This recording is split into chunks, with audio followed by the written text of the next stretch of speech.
Just as promised, Traveler and Paimon. I'm so glad that you two came back to celebrate Lesser Lord Kusanali's birthday. It's a very important festival after all. Indeed. The festival's tomorrow.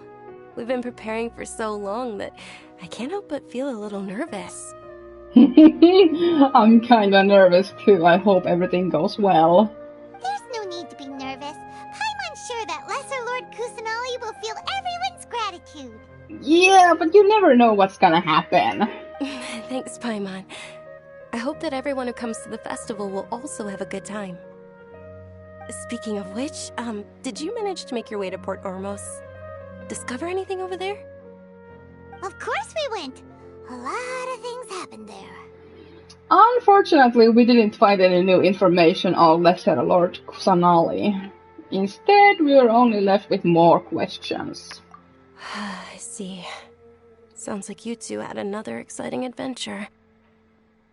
If there is another chance, I would love to join. We would love to take you.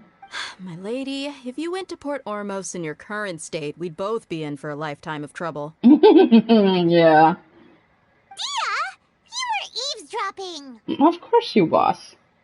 It's called covert protection. Keeping an ear out for what's going on around my employer is part of the job. Yeah. It's all right, Dia. I merely said I would like to go. I know better than to think my body could handle it. The festival's tomorrow. I've been doing nothing but causing trouble for you. So, Dia, please take some time to relax. I'll be fine. Even when you put it that way, it still doesn't feel right. Don't worry, my guardian knight. Oh.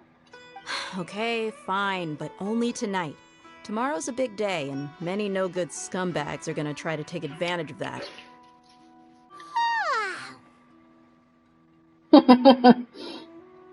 Oh, you two must be exhausted from your long journey back to the city. My apologies for not realizing this sooner. Yeah, it's fine. I've already prepared a room for you to rest. Please follow me. Whoa, you're so thoughtful. Paimon's so ready. Everyone can enjoy.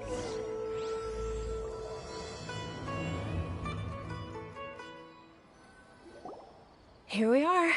It's also fairly close to where I've been staying. It looks really nice.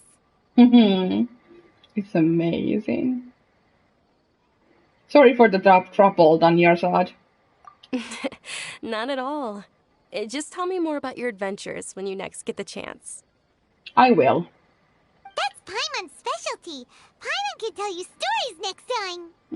About our plans for tomorrow. Oh, if you don't mind, how about we all walk around together tomorrow? Oh, I love that. All of my friends will be working the festival, and Dia is still insisting on her covert protection. Well, she is a professional after all. Yeah. It'll be pretty hard to relax and enjoy the festival if Dia's constantly hovering over you, right? I'll keep you company tomorrow. It'll be easier to get information with your help. Then let's meet at the nearby bazaar first thing tomorrow morning. Have a great night. You too. It's a deal. Good night, Dunyarzad. I may be too excited to fall asleep tonight. See you tomorrow. Paimon's starting to really look forward to the Sabzeruz festival too. Will there be lots of yummy food? Food is the only thing on your mind. Oh, no. Thinking about food is just gonna keep Paimon up all night. The earlier we sleep, the better. Let's go inside, traveler.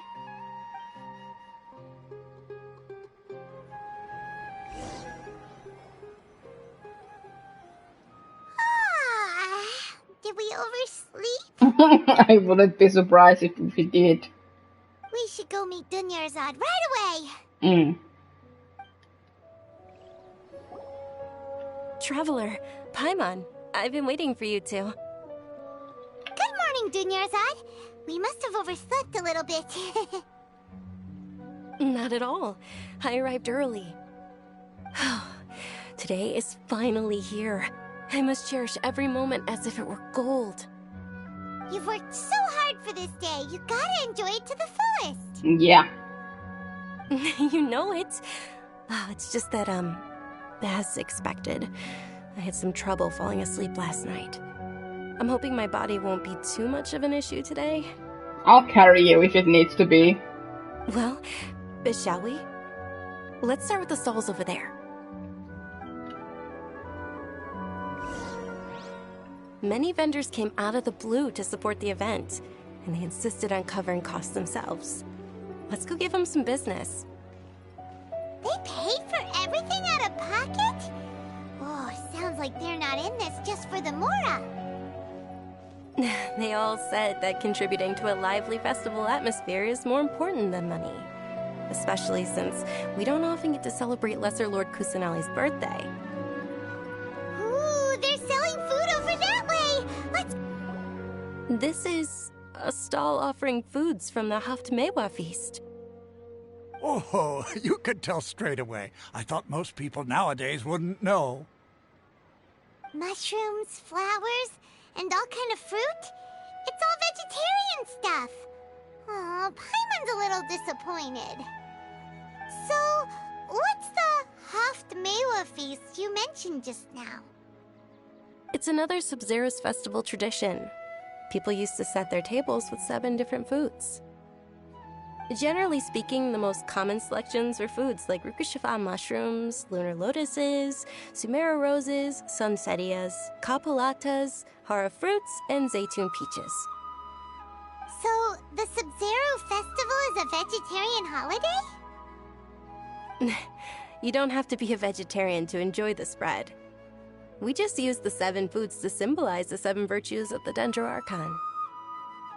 Wait, but if that's the case, if Sumeru uses vegetarian food to represent the Dendro Archon, then wouldn't the Pyro Archon's festival be full of food like roasted fowl, juicy meatballs, grilled steak? Oh my god, Paimon, focus! Oh, Traveler, we have to go to Natlan as soon as possible! In time, Paimon, in time. I hope your wish comes true one day, Paimon. Thanks! Alright, how about we also check out some of these other stalls?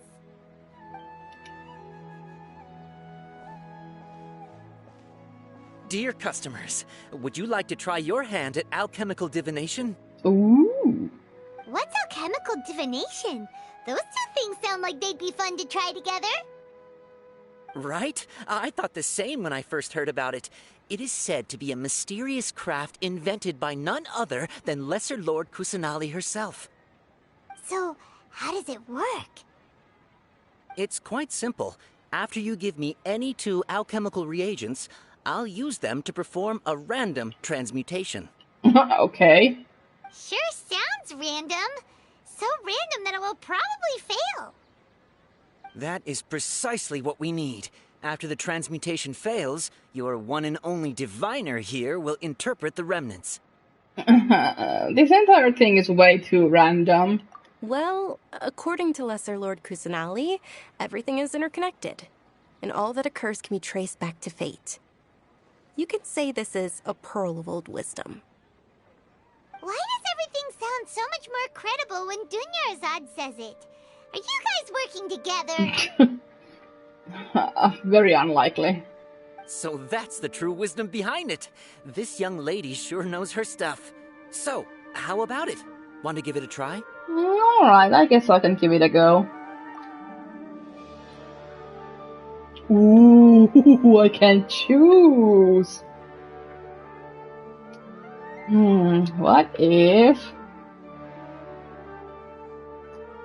I use this one to symbolize Zhangli and this one to symbolize Zhao?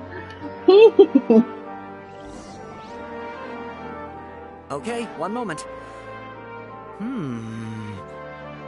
It's the moon. Oh. Paimon wants to take a look too. Is it? It looks more like a pie that Paimon bit into. Generally speaking, the moon signifies... It means...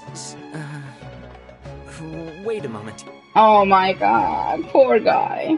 Is he really looking it up in a book? No, maybe he doesn't remember it yet. Oh, I remember now. It means illusions and lies. What?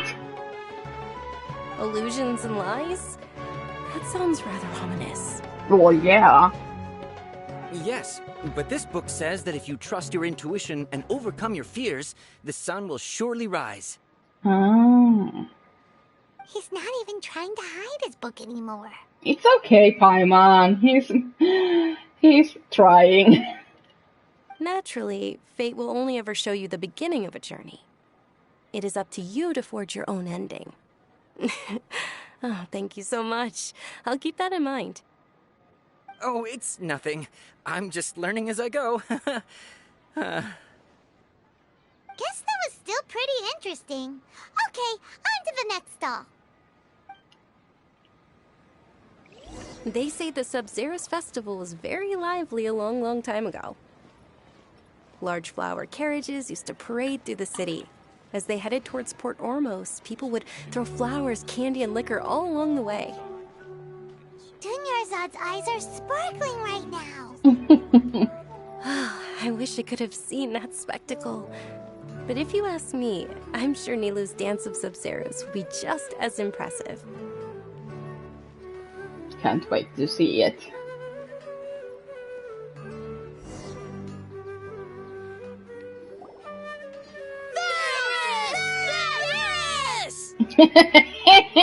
They're so excited. Attention! Soldiers, fall into formation if you want any Yalda candies. Oh my god, I love his hair! I love his mustache! What a dashing guy. Oh my dear god. And I also like what he's wearing on his head. It's a weird guy with a weird hat. Weird guy with a weird hat. I approve. Hey, it's Dunyarzad! Wow! Miss Dunyarzad, the children love you even more than the Yalda candies. In the few short days it took to prepare for the Sabzeruz festival, the children have all grown very fond of you. The Hallowed Night of Flowers. It's an honor that you know my name. Oh. Attention! In the name of Ferris, the Knight of Flowers, I commend you on your contributions to the glorious Sabzeruz festival. All right, little soldiers, take your Yalda candies and don't forget your loyalty to Lesser Lord Kusanali. Dismissed! Yes, Knight Ferris! Just what is going on here? Ferris, the Night of Flowers, is another Sabzeruz festival icon, and one immensely popular with children. In the past, the actor portraying Ferris would also sit on a flower carriage. Oh. It's all thanks to Miss Dunyarzad's sponsorship that the children can make such wonderful memories today. As are we to you, Vihar. Oh, not at all. Oh, speaking of tradition, do you want some Yalda candies? They're a festival staple, and I happen to have some boxes readied here. Take a look and pick whichever one you want. Yes, candy! Whichever one. Don't these boxes all look the same? Who cares? It's candy! That is the fun part. Each box contains a random flavor. It's up to the luck of the draw. Flavors include lavender melon, hara fruit, sunsetia. Ooh, those all sound pretty good. Hmm. And there's also lizard tail and oni kabuto. Huh? What's up with those two flavors? Oni Kabuto is a little spicier than Lizard Tail. Dunyarzad, you tried them before? Traveler, help Paimon pick one. Paimon wants the sunsetia flavor. I doubt I'll be able to get it the exact flavor you want. Don't blame me if I choose the wrong one. It's alright. Paimon believes in you. I also believe in your intuition. Great. These boxes of candy are numbered 1 to 5 from left to right. Which one do you want? Oh.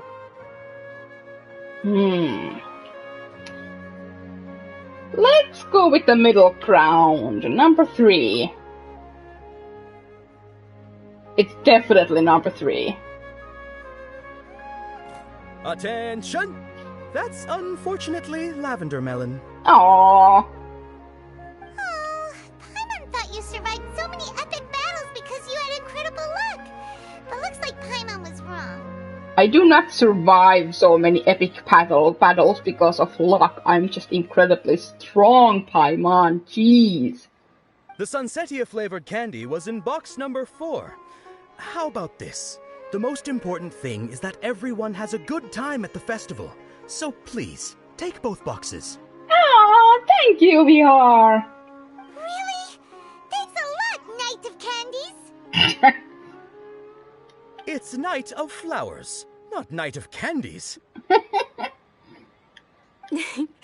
Paimon really wilted the carriageless Knight of Flowers. They all basically sound the same. We got our candy, so let's keep going. Oh my god, Paimon! Let's enjoy it while we can. This is so nice. Oh, actually, I just remembered that I left something behind.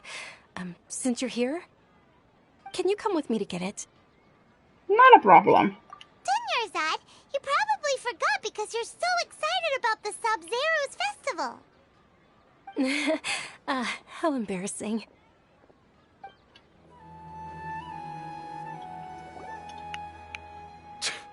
We're too late. Who knew the little lady was such an early riser? Oh my god. Eremites. I know, right? Hey, wait a minute. Boss, isn't that her?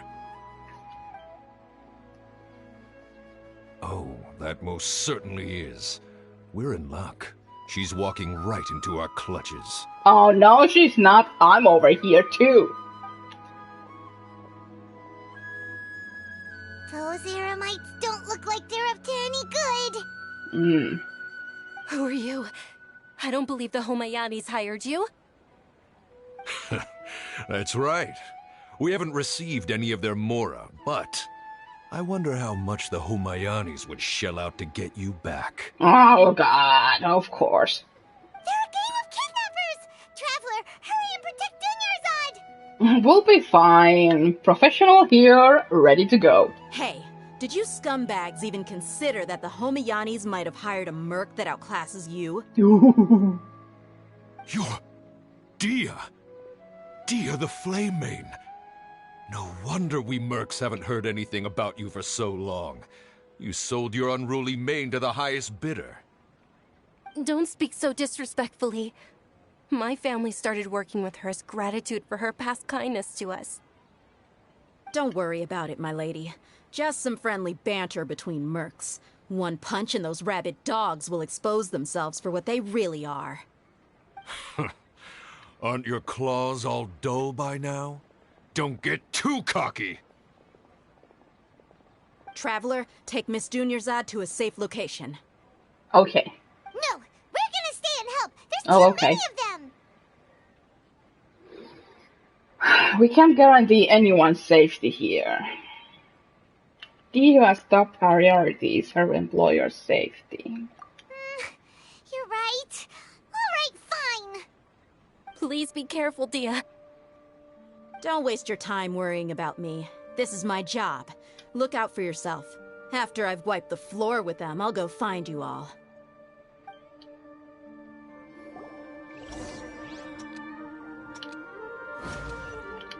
What?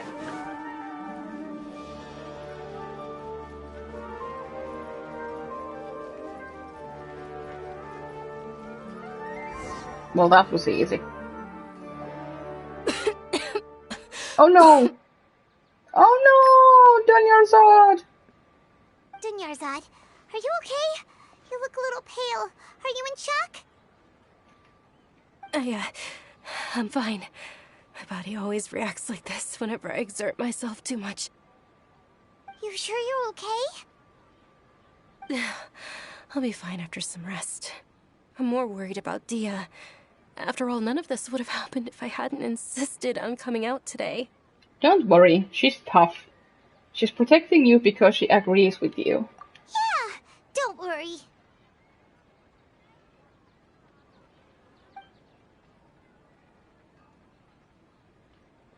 My lady, traveler, found ya. Dia! You took care of them so fast! Any more of them? Or rather, did anyone follow you? No, I just checked. Dia, your arm. Oh, this? I'm fine. It's just a scratch. Normally, they wouldn't have been able to land a hit on me at all, but I'm still getting used to this new greatsword. Please, let me take a closer look. Come on, it's nothing. Us mercs aren't as fragile as you think. Hold on, you said something about a new greatsword. What happened to the one you were using before? About that. Well, I sold it, because I was low on Mora. Stuff like this happens every now and then. It can't be. The anonymous donation that was used for the venue's final round of preparations? Oh, dear. It's so sweet of you. But also, you... Aww. You sold your sword.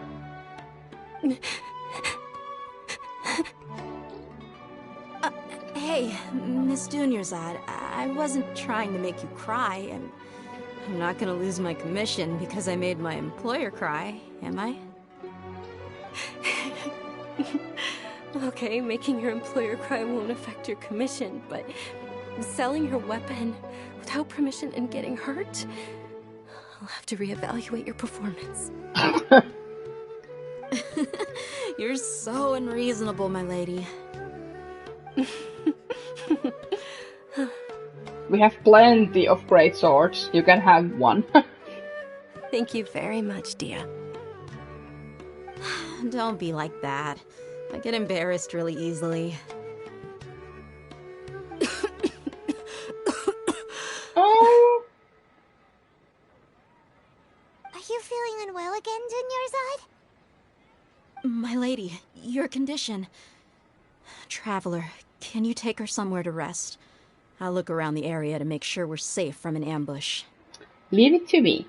Truly. I'm sorry for the trouble, everyone. It's no trouble.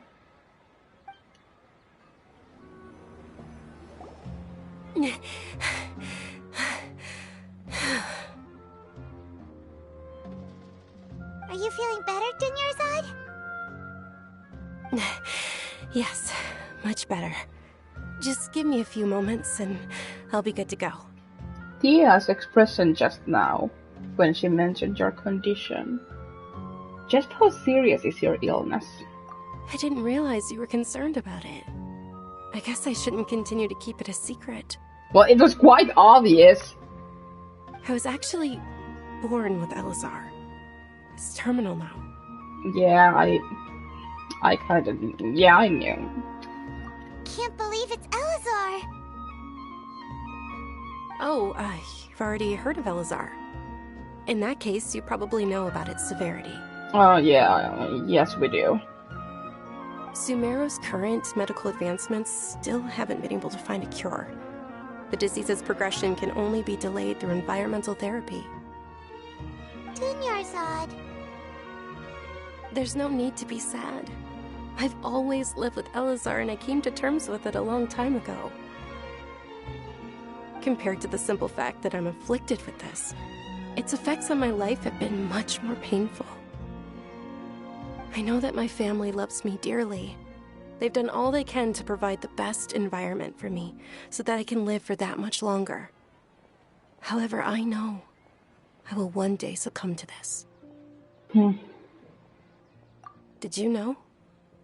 Before I ran away from home this time, the world outside of my home didn't even know that I existed. Oh. Since I was a child, all I could do was sit on my bed and stare at everything outside of my window. I'm sure my family's worried and disappointed in me for running away, but I just didn't want to have any regrets. I wanted to meet other people, To me, there's nothing more beautiful than being able to meet and speak with others. Not to mention the incredible time spent preparing for the festival. The joy on everyone's faces here, and all the support I've received from friends like Dia. This way, when my final day does arrive, it will be less sorrowful. At the very least, many people will remember that I once existed in this world, right? Yes, I will remember you. As long as you don't forget Paimon, Paimon also won't forget about you. No, even if you forget Paimon, Paimon will still remember you. Oh god, this is making me so emotional! Thank you two so much. I apologize for the depressing conversation. This is out of character for me. To be honest, Lesser Lord Kusanali gave me the courage to do all of this. If it weren't for her encouragement, I wouldn't have taken that first step. You're the one who has remained resolute in the face of your illness. Thanks. There will always be frustrations in life, but I know that the point of living is not to leave behind any regrets. That's a wonderful mindset. God damn it, controller. Oh, right. Isn't it almost time? Huh? Almost time for what? Isn't the dance of Sabzeruz about to begin? It's the part of the festival that I've been looking forward to the most. Oh, I can't wait. Nilou will recreate that legendary scene with her most splendid dancing. And the Sabzeruz festival will conclude amid everyone's applause and blessings. And with that, my wish will also... Then what are we waiting for? Let's go to the stage! Yeah, we should still make it in time. Were you not aware that the law prohibits this type of performance from taking place without prior permission? Oh no! What's happening? Over there! Someone's yelling at Nilou!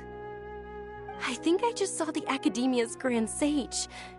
Why is he here in person? But the Dance of Sabzeruz is one of the key parts of the Sabzeruz festival. If we can't perform it... The Sabzeruz festival. The law also prohibits the private hosting of large-scale religious festivals. Only the Academia can host such an event. Oh, come on. If you continue to resist, we will have to order an investigation into every single event organizer. The Grand Sage has already granted you much leniency. I advise that you exercise tact. How did things turn out like this? The Academia was originally responsible for the Sabzeruz festival, but they failed this responsibility for many years. I need to speak with them. Don't go. They have the final say in all this. If we force their hand too much, the situation may get ugly. This is a hard pill to swallow, but you're right. Things would only get worse. Art, dance. Aren't you ashamed of pursuing such frivolous and meaningless activities in this land of knowledge and reason? Our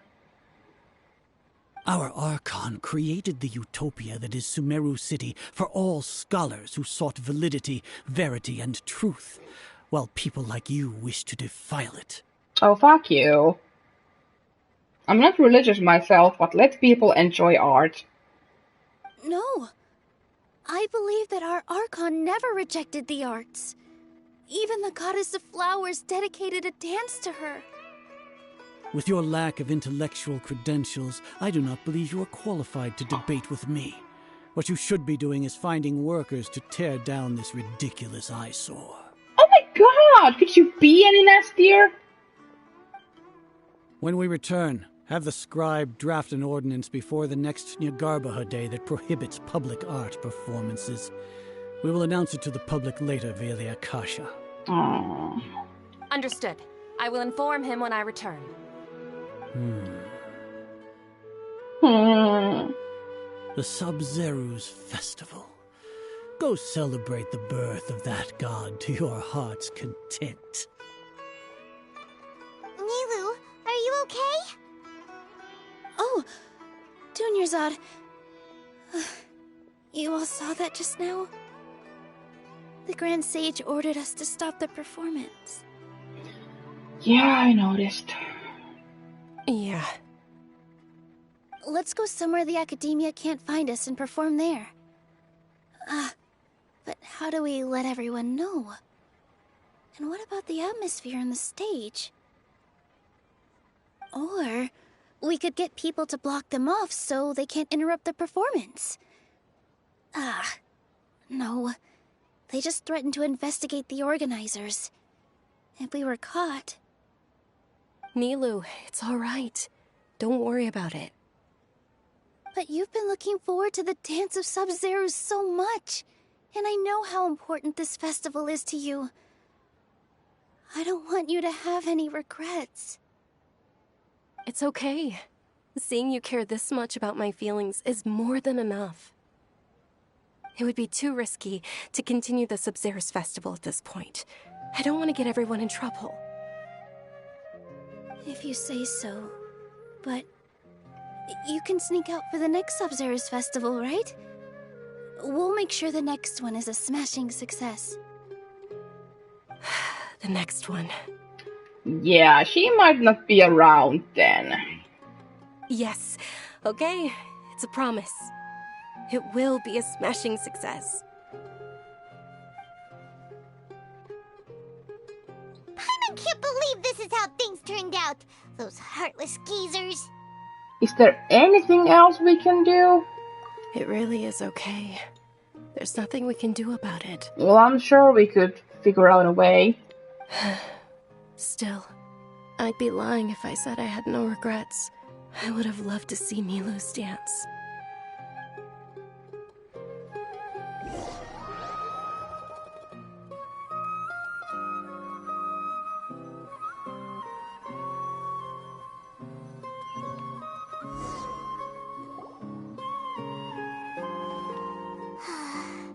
A lot happened today. It's a shame the festival ended the way it did. Yeah. Nilou and Dunyarzad promised to make the next Sabzeruz festival a success, but Dunyarzad is running out of time. I'm sure she knows that very well. Yeah.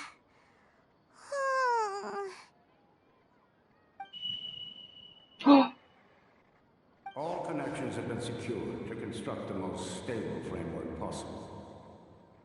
The project has entered its most critical phase. Power has begun to flow from...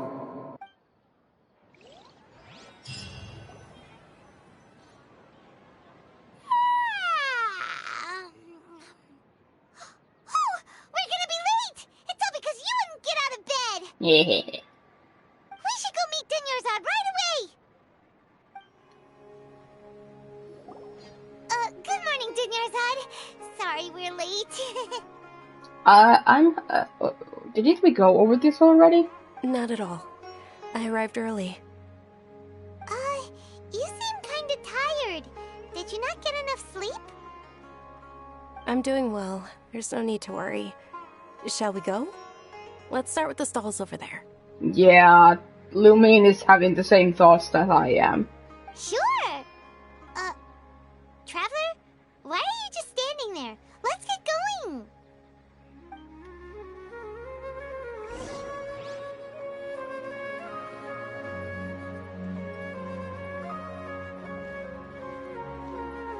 Ooh, they're selling food over that way! Let's go take a look!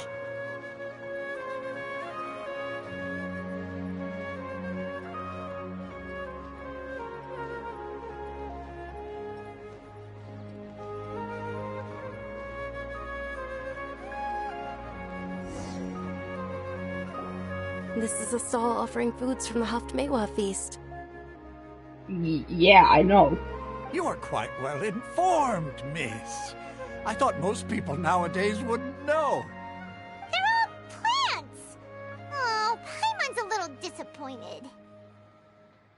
Actually, what is the Haftmewa feast you mentioned just now? It's one of the Sabzeruz festival's traditions.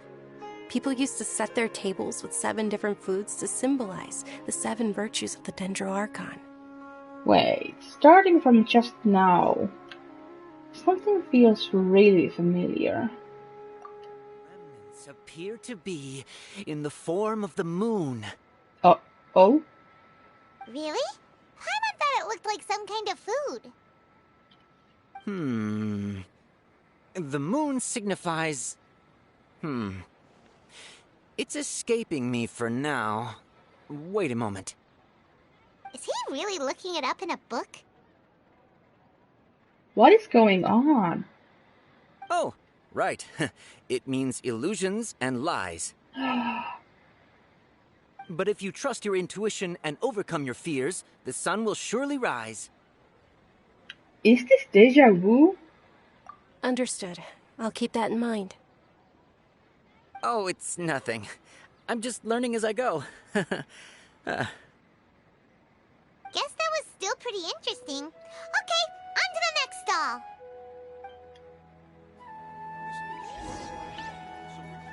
So, where to next?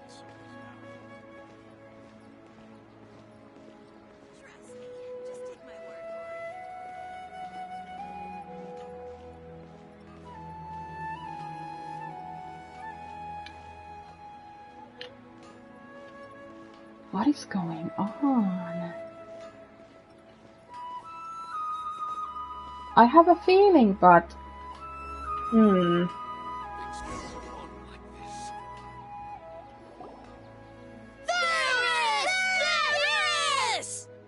All right, soldiers. Now that you have your Yalda candies, don't forget your loyalty to Lesser Lord Kusanali. Dismissed. Yes, Knight Varys! What's going on? Is this a play? Ferris, the Knight of Flowers, is another Sabzeruz festival icon and one immensely popular with children. It's all thanks to Miss Dunyarzad's sponsorship that the children can meet the Knight of Flowers. Oh, do you want some Yalda candies? I happen to have some boxes ready here. Take a look and pick whichever one you want. What's to pick? Don't these boxes all look the same? It's not that simple. Each box contains a random flavor. It's up to the luck of the draw. Flavors include lavender melon, hara fruit, sunsetia. Ooh, how interesting. And there's also lizard tail and oni kabuto. Ugh, why do those flavors even exist? Traveler, help Paimon pick one. Paimon wants to eat the sunsetia flavor. Great! These boxes of candy are numbered 1 to 5 from left to right. Which one do you want? Well, the Sunsetias were in number 4, so let's go with number 4. It's definitely number 4. Ah, excellently chosen. Number 4 is indeed sunsetia. What is going on? Is this an illusion or a dream or... What the hell is happening? Ha-ha! Paimon bet you had incredible luck, and Paimon was right! That just now... I don't think that was luck.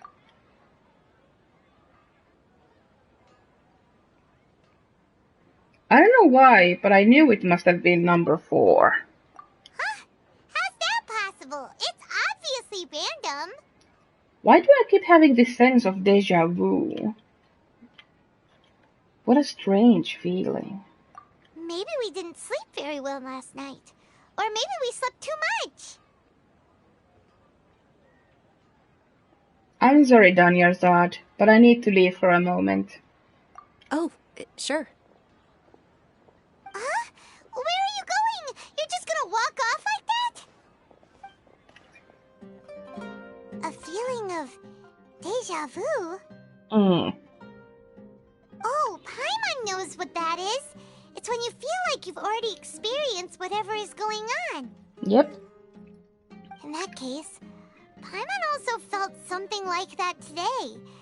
But that's just our brains playing tricks on us, isn't it? So, why'd you run here in such a hurry? I want to do something I normally never would. I want to see if I can get rid of this deja vu. So that's it. you're intentionally doing things you usually wouldn't and seeing if you still get that same feeling of déjà vu. Welcome, you two. Are you here for lunch? What would you like to eat? One coconut charcoal cake, please. Got it. You don't look like you're from these parts, but I gotta say, you've got good taste. I'll give this order to the kitchen. Coconut charcoal cake? Isn't it that burned thing that didn't look tasty at all? Yep. Oh, Paimon understands what you're trying to do now. You'd never normally order something like this.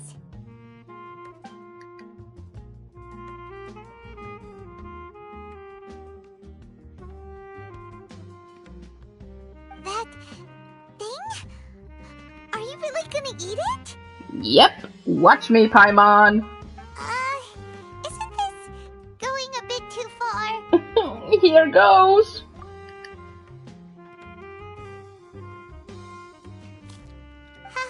How was it?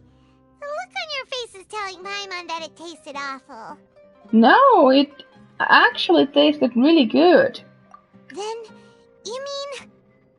This flavor, I've definitely eaten this before. That's impossible! We were just talking about how gross it looked! So, would this be a case of taste bud déjà vu? I couldn't get rid of it after all.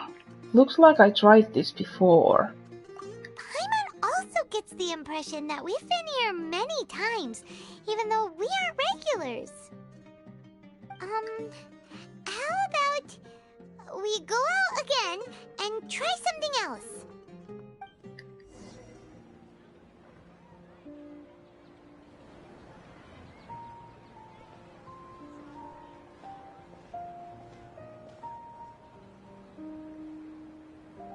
Hey, Dinyarzad is sitting by herself on that bench over there.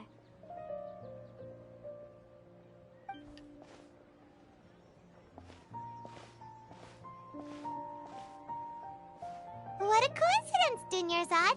We meet again. Why are you sitting here all by yourself? Oh, I ran into some kidnappers just now, but thankfully Dia came to my rescue. I started to feel unwell after that, so I sat down here. Kidnappers? Oh my goodness, are you hurt? I'm okay. Dia's arm got scratched, but it isn't serious. Whew, that's a big relief. But, Dinyarzad, you seem a little down today. It's the Sabzeruz festival, and you've been looking forward to it so much. Not at all. I've always been like this. Excessive physical exertion or strong emotions tend to aggravate my illness. Besides, no matter how amazing today may be, it is but a single day. After however many more days, my time will come to an end. Paimon doesn't quite follow you, and Paimon feels like something's really got you down right now. I'm so sorry for leaving you behind earlier. It really is fine. I don't mind. I just experienced a number of strange events. Have you noticed anything out of the ordinary? Huh? Did something happen? Dinyarzad, have you ever felt déjà vu? You know, like when you've already experienced something that's happening right now? Déjà vu? No. But my days have been the same for years now. Even if I were feeling déjà vu, I suppose I would already be used to it. Oh, Paimon sees. Then, is it only the two of us? It's almost time. Huh? Time for what? Nilou's Dance of Sabzeruz is about to begin. Let's go.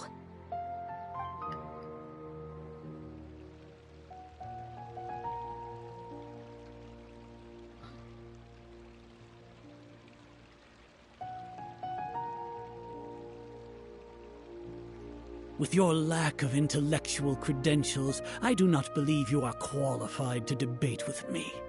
What you should be doing is finding workers to tear down this ridiculous eyesore. When we return, have the scribe draft an ordinance before the next Nyargarbaha Day that prohibits public art performances. We will publicly announce it later through the Akasha. Understood.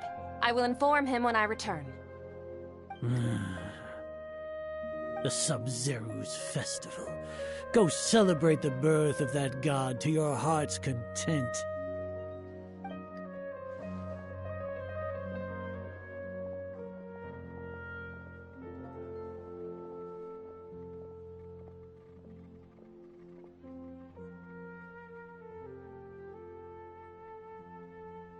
Nilu, are you okay?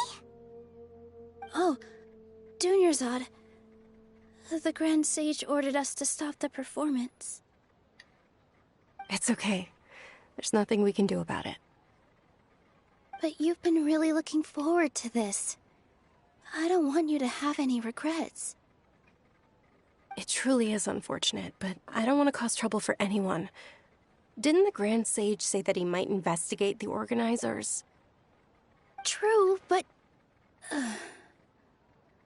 Well, okay. I'll just have to try again next year. The next festival. I probably won't be around by then. Wait, what did you just say? No, nothing. I'll be heading back to rest. Thank you for your help, everyone. Paimon can't believe what those heartless geezers did! It's a real shame. For some reason, I felt like this outcome was inevitable. Did Dunyarzad already go back? We should also return and get some sleep.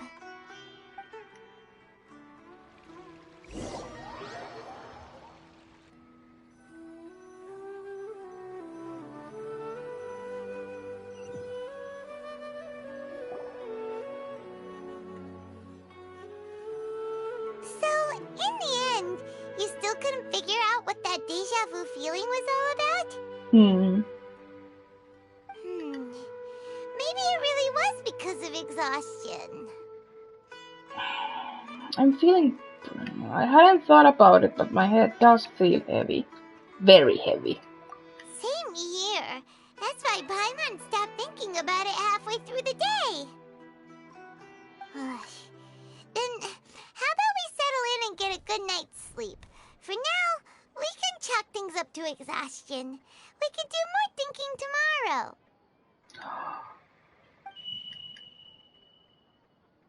Observing a modest drop in the output of Jnana energy, but values still remain within normal parameters. Continue to monitor for variances in the data and find the cause as soon as possible.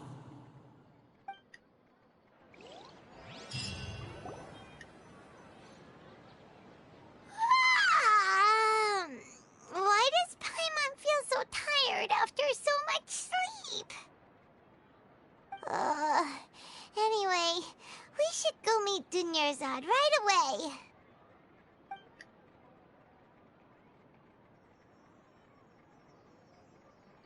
Again? Good morning, Dunyarzad. Sorry to keep you waiting. Not at all. I arrived early. Huh? Paimon thinks you sound kinda tired. Did you not get enough sleep? I'm doing well.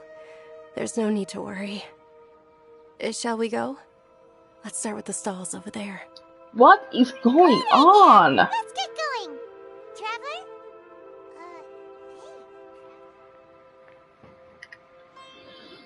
This feels all too familiar.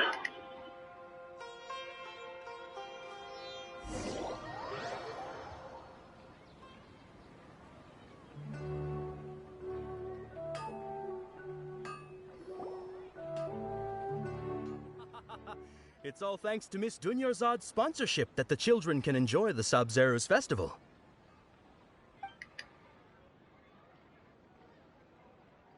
Oh, are you interested in Yalda candies? I have some boxes of candy here. Pick whichever one you want. Not much of a choice. All these boxes look the same. It's not that simple. Each box contains a random flavor. It's up to the luck of the draw. Flavors include lavender melon, hara fruit, sunsetia.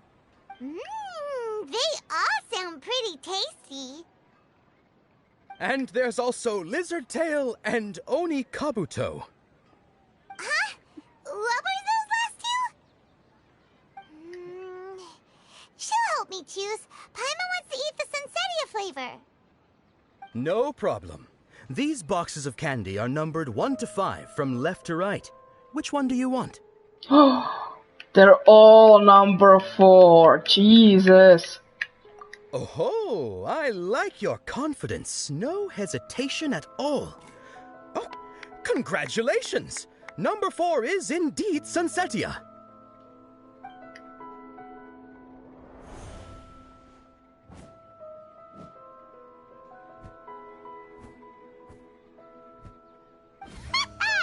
Paimon knew she always had incredible luck. Number 1 is lizard tail, number 2 is hara fruit, number 3 is lavender melon, number 5 is oni kabuto. Paimon's not really interested in the other flavors. Wait. How did you know? Don't tell me that you already knew which flavor was in each box. What? She was right about all of them? That couldn't have been luck. How is this possible? I packed all those boxes this morning and they've been sealed ever since. You couldn't have known beforehand. Mind reading? X-ray vision? Or some kind of magic trick? This is way too freaky. Tell us what's going on! Since when did you get superpowers? Traveler? I knew it! Just now, that was... Hey, where are you going? I knew it was her! What's going on? Did you see something? Us leaving Dunyarzad without letting her know is kinda rude, you know.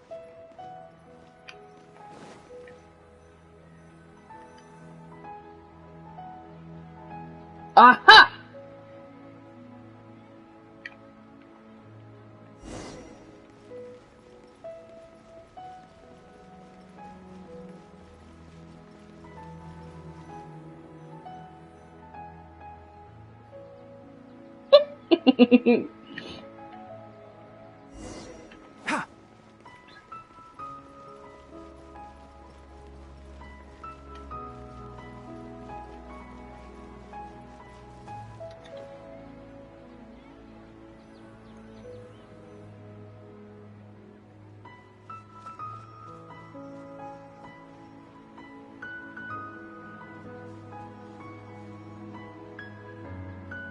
What are you looking for? Why did we come here?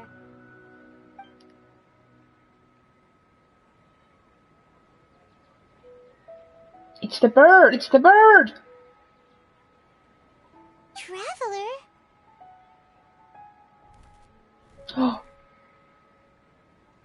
Oh, it's over there. I thought it was the bird. Over there. That's... Ah, hi, I was right.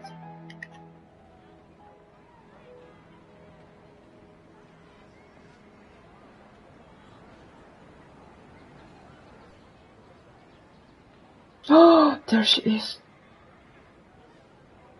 She's so cute.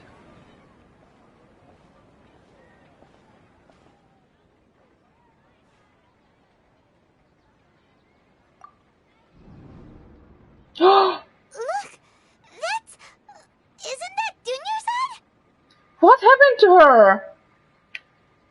She was still with us just a moment ago. What's happening here?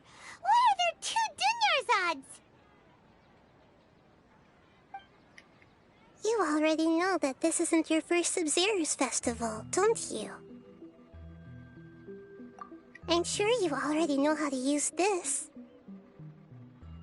A knowledge capsule? Where did you get it? What's inside? You should use it too, Paimon. You know Paimon? Let's use it together, Paimon. Well, this seems kinda sketchy, but Paimon feels like this is what we should do.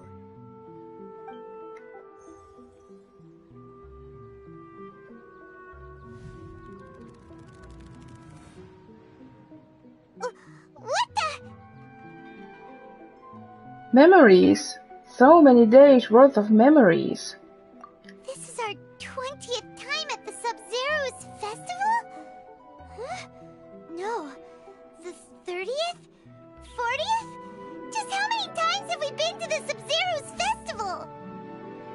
Have we been trapped in a single day? If it weren't for you, we wouldn't have even realized. She's so cute!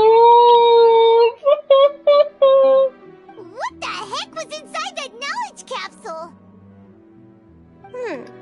Your memories are still scrambled? Try your best to remember. This isn't the first time we've met, and I answered that question a long time ago. Let Paimon think. Oh, it's coming back. Meeting you was the real catalyst for restoring our memories, and the knowledge capsule was just your means of showing our minds the way. What about everyone else? Why are you only helping the two of us? Your sense of deja vu is stronger than everyone else's, yes? As for an explanation, you two received the blessing of Dendro, and you also have special, sensitive constitutions. It was as if a single sheet of paper was separating those memories from your consciousness. What's wrong with the Danyazard over there? A familiar question. I think this is the 7th time you asked that. As you can see, she isn't doing well. You probably sensed it too. The Dunyarzad you were just with is different from the first Dunyarzad you met. That first Dunyarzad is in front of you right now, and she doesn't have a lot of time left. Oh no! What I need to do right now is break out of this cycle. Looks like you're almost done sorting out your brain. Oh yeah, I'm Nahida. Nice to meet you, Nahida. I know, you introduced yourself before. Good, you passed the test. What's happening? You can awaken our memories, and you seem like you know what's going on. Oh, wait, please don't tell Paimon even you don't know. Everything in this world runs in a loop. This cycle is called a samsara. You, me, and everyone else are all stuck inside a one-day samsara. As for the truth, that's on you to find out. If you were told the truth instead of discovering it yourselves, it would literally blow your minds. I don't know how you'd be after that. I can only give you surface-level help, like bits of information and subtle hints. For the rest of the time, I'll be doing all I can to slow down Dunyarzad's illness. She looks like she isn't doing well at all. Her illness gets worse after each Sabzeruz festival. If we can break out of the samsara, I might be able to save her. But as things are right now, she's just a small bird in the sky that's about to lose its last feathers. All I can do is raise a gale to delay her fall. You sure love to use weird analogies. Analogies are wonderful tools. They let you use existing knowledge to understand unfamiliar things. Okay, so, with what you know so far, what do you think the truth is? Let me collect my thoughts. Oh! When you enter a stage of contemplation, you can choose any text entry to interpret it. This interpretation process involves analysis of the text entry and may yield New entries. Once interpreted, you may submit that text as a conclusion. Some text entries can be associated with one another once interpreted. Select Associate to choose the other text entry, then select Trigger Association. You can gain new text entries by performing accurate associations. If one of the text entries on the current page can be used as a conclusion, then select that entry before using Submit Conclusion. Oh boy.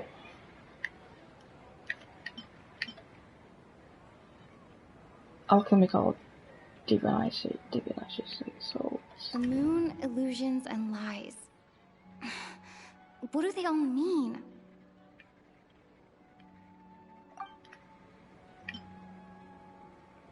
What's happening right now seems to have happened before. This feeling has been getting stronger and stronger. My mind feels exhausted, even though I haven't done too much thinking. What is going on? Grand Sage said, go celebrate the birth of that god to your heart's content. Did he mean something more? We've already experienced the Sabzeruz festival many times, and the day of the festival seems to be in a perpetual samsara.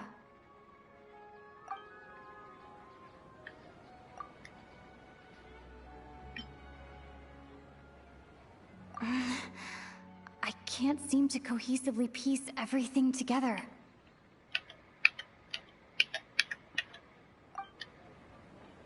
I can't seem to cohesively piece everything together. Is it the deja vu one? Yes.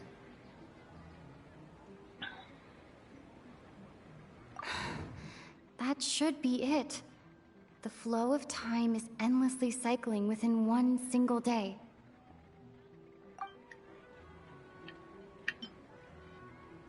What's happening right now seems to have happened before. This feeling has been getting stronger and stronger.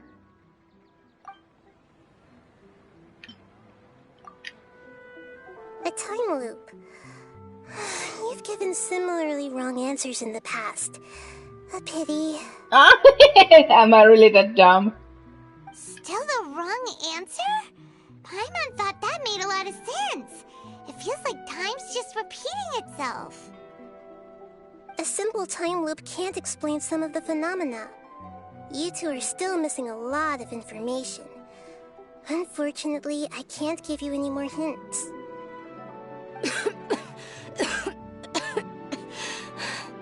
Dunyarzad! The Sabzeruz festival is happening every day, but that doesn't mean we can waste an infinite amount of them. Hurry and find the truth before today's festival ends.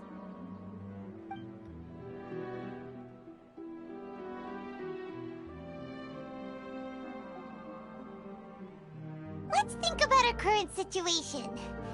To save Dunyarzad, we have to escape the samsara of the Sabzeruz festival. And to do that, we need to figure out what's happening. The truth. Nahida rejected the idea of a time loop, so we must have missed something, right? Paimon's memories say that we've already done this many times, but let's go talk to people again. It's more productive than sitting here and scratching our heads. Why don't we start with those stall owners? Yeah, okay. Hey there! Hey, it's you guys again. Where's your cultured friend? She's feeling a little unwell. I see. Did you come back to buy something? I guarantee the freshness of my products. I harvested them from the forest just yesterday. Have you felt anything strange lately? Huh? What brought this about? I hurried back from the forest yesterday, and I'm selling produce here today. I haven't felt anything strange. To put it another way, if you really think about it, was yesterday truly yesterday? Did you actually come back from the forest yesterday? What kind of philosophical nonsense is this? Are you two daydreaming? Didn't you know that no one dreams in Sumeru? Go somewhere else if you want to find someone to daydream with.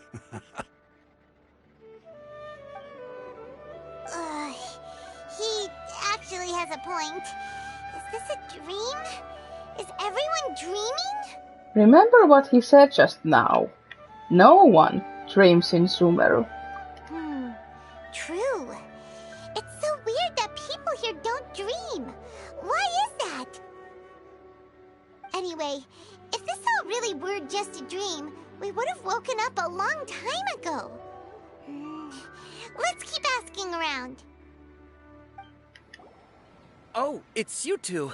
Was my divination so accurate that you felt compelled to compliment me in person? We actually did run into a situation. Ooh, I knew it! I told you, the god's divination is highly accurate. You just hadn't fully understood its significance yet. You're really excited about this, huh?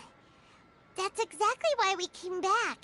Help us better understand it. Help you better understand it? Well, that isn't exactly what I excel at. So, you're admitting that you don't have a clue? Anyway, what kind of situation did you get into? We're all trapped in the day of the Sabzeruz festival. Huh? Hold on a second. I thought you guys just lost your wallet or fell for a scam. What you just said, are you serious? Does that kind of thing actually happen in real life? Paimon knew you weren't going to believe it. Marvelous. Truly marvelous. I believe you. Recall the interpretation of your divination. The moon, illusions, and lies. It really felt like an omen. When you say it like that, the divination does sound like it's related to what's going on. Can you read any more into it? I believe that the Archon's revelations are never more than vague hints. Anything more specific is beyond the reach of mere mortals. The book only says, if you trust your instincts and overcome your fears, the sun will surely rise. So that's how it is. Looks like fortune-telling is just fortune-telling. It's no good for practical problems. We haven't made any progress. Who else can we talk to? Let's try talking to Dia again. Paimon remembers that we tried talking to her a couple of times, but she always thinks we're playing pranks on her. You think she'll brush us off again? Let's try taking her to see the real Danyarsad. Yeah, if we tap into Dia's strong sense of responsibility as a mercenary, then she'll definitely take us seriously. At this time of day, Dia's probably just finished beating up those kidnappers. Let's go find her. I'm fine, my lady. It's just a scratch. Perfect timing. Both of you are here.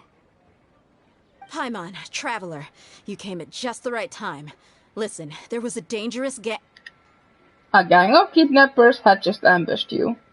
Huh? You saw? Then why didn't you jump in earlier? If someone was protecting Miss Dunyarzad, I could have went all out. Anyway, can you do something for me? You want the Traveler to take Dunyarzad somewhere to rest up while you check to see if there's still any kidnappers around. Did Paimon get that right? How did you know what I was going to say? We need to say something convincing.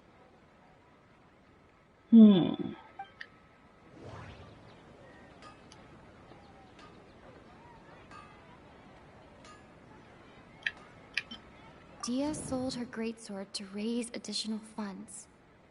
And then She was injured because she wasn't used to her new weapon.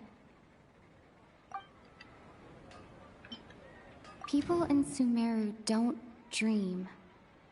What a strange phenomenon. The moon, illusions, and lies. What do they all mean? My mind feels exhausted, even though I haven't done too much thinking. What is going on?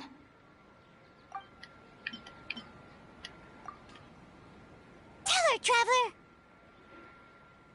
You got injured because you aren't used to your current greatsword. You sold your greatsword to support the festival. I didn't tell anyone about that.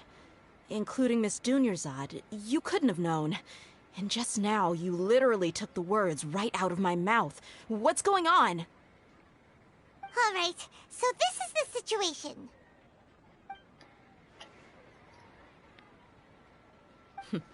It's kinda hard to believe what you just told me. First, let me make something clear. Most of us desert dwellers might not be the scholarly type, but we do have basic common sense. Haven't you noticed something off about Dunyarzad? She's quieter than usual, uninterested in anything, and really gloomy.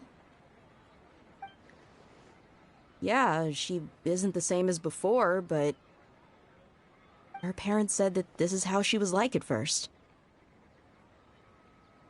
Huh? At first? I don't quite understand what you're all talking about. I'll go rest on the bench over there. My lady, are you angry? Come with me. I'll show you some evidence. All right, I'll give you the benefit of the doubt since you knew about my greatsword. Let's make this a quick trip. Miss Dunyarzad isn't completely safe here.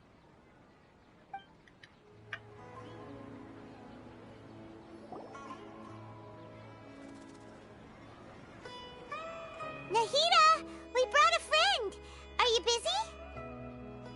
I thought I told you that it won't help to bring anyone here. We just wanted her to see the real Dunyarzad's condition. The real Dunyarzad? Where and who are you talking to? Oh. She can't see her. Huh? I told you that you two are special. Other people can't see me or Miss Dunyarzad here.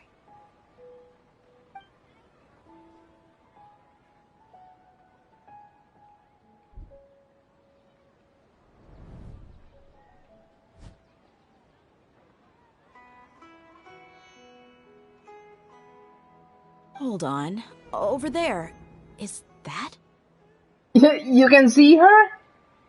Wow. How perceptive. Does she have invisible antennae? Miss Dunyarzad, she's lying down here, isn't she? How's she doing? Her condition's really bad, and she's basically in a coma. How did you know she was here? I can sense her aura. There are also lingering feelings of something like regret or disappointment. What happened? Do you believe us now? The Sabzeruz festival has been repeating itself. So, you think the sages are behind this? Yeah, they've always been against us. Wouldn't surprise me if they're using the Akasha to intentionally repeat the Sabzeruz festival as a sick joke. You have a point. Aside from the Dendro Archon, the Academia's sages are the only ones in Sumeru who could pull off something like this. Maybe there's more to the Akasha than we know. Nahida, can you tell us anything about the Akasha? Right! Didn't you awaken our memories using something that looked like a knowledge capsule? That means you must know something about the Akasha! The Akasha relies on the power of a gnosis to operate, as it is the manifestation of the God of Wisdom's power. It compiles the wisdom of the entire populace, and it grants knowledge to the people. A Gnosis could do that? No wonder the Akasha is so magical. It's being powered by the Gnosis of Sumeru's Archon. So, this Nahida you mentioned, what did she say? She said, and Paimon quotes, "The Akasha relies on the power of a Gnosis to operate, as it is the manifestation of the God of Wisdom's power. It compiles the wisdom of the entire populace, and it grants knowledge to the people." Compiles the wisdom of the entire populace and grants knowledge to the people. Wait. What's up? I get the grants knowledge part. That's what people have always used the Akasha for. But compiling the entire populace's wisdom? How does that work? Did she mean that the sages enter new knowledge into the Akasha? Most information in the Akasha comes from Irminsul. Oh, yeah. That sounds about right. What do you think? Oh, not again! People in Sumeru don't dream. Okay, Nahida said, the Akasha relies on the power of a Gnosis to operate, as it is the manifestation of the God of Wisdom's power. It compiles the wisdom of the entire populace, and it grants knowledge to the people. My mind feels exhausted, even... That doesn't sound right. I need to carefully think things through. What's happening right now seems to have happened before. This feeling has been getting stronger and stronger. That doesn't sound right. I need to carefully think things through.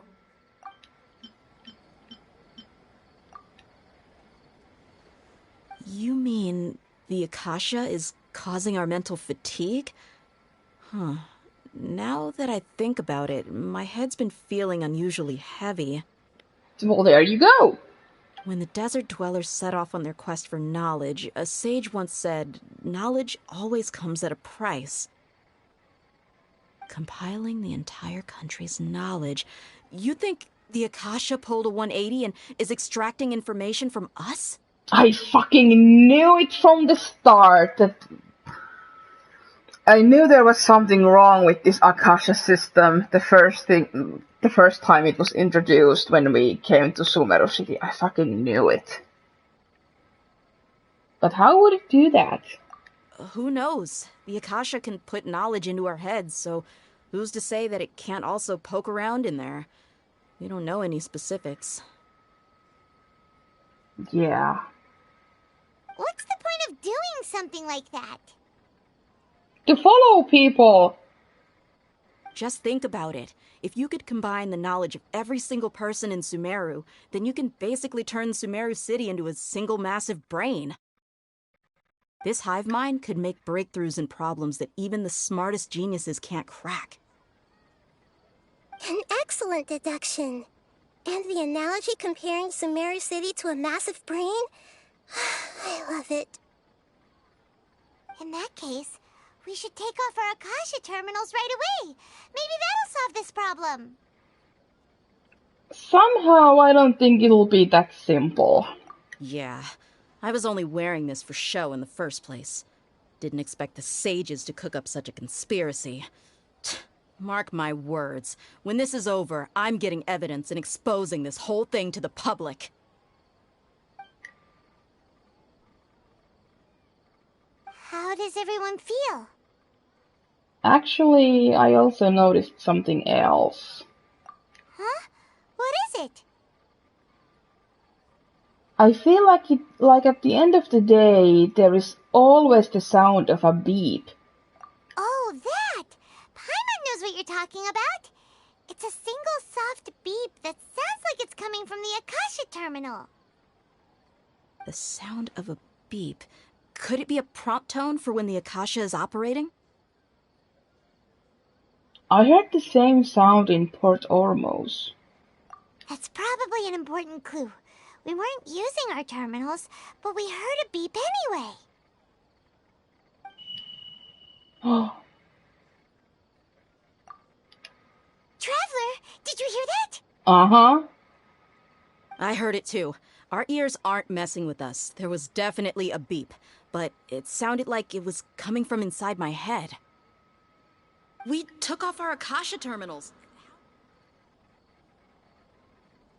What's happening?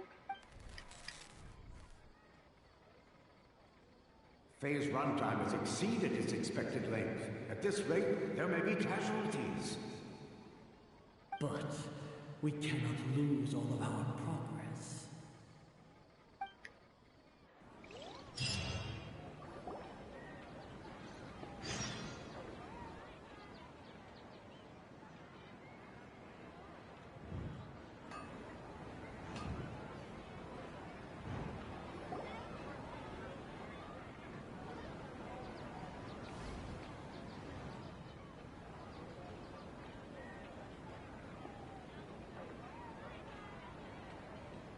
Paimon remembers everything!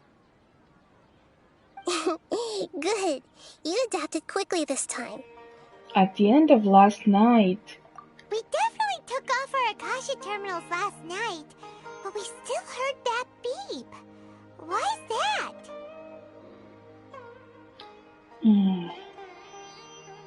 We failed at severing our connections with them?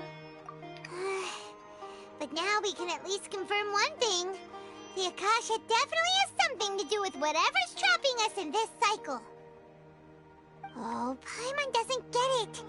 Why would the Akasha go this far if all it wants is everybody's wisdom?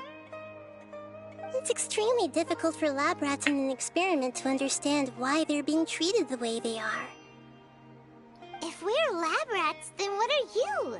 Nahida, you've never told us anything about yourself. I guess I'm the moon. Oh. The moon? Wasn't that the result of our divination? Anyway, knowing who I am won't help you get closer to the truth, so you should focus on other things. Don't get distracted and miss any clues. Okay then. Dia helped us a lot yesterday, so let's go find her. If Paimon's reading the time correctly, those kidnappers should be showing up soon.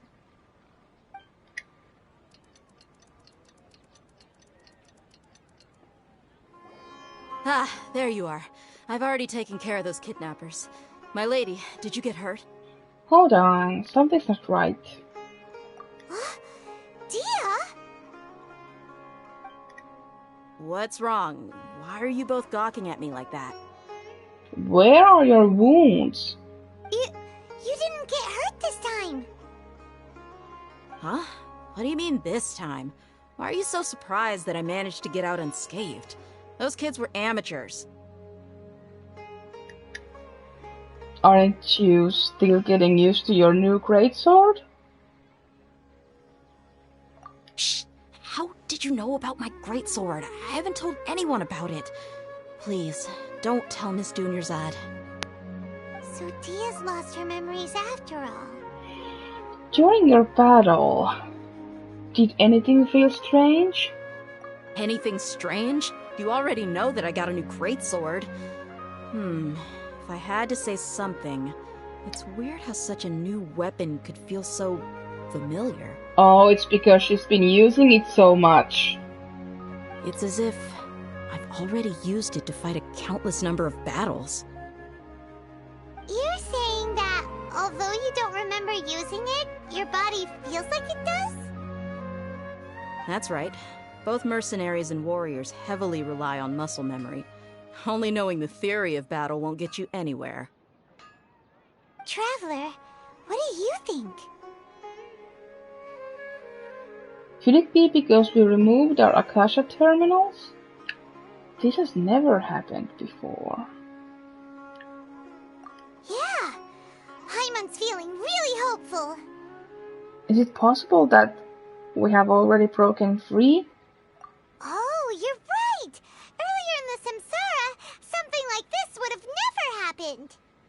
We'll know for sure at the end of the day. I have no clue what you two are talking about, but it's still dangerous here, so... So you want us to take Dunyarzad somewhere else to rest while you check if there are still more kidnappers around, right? How did you know what I was gonna say? Can you read minds?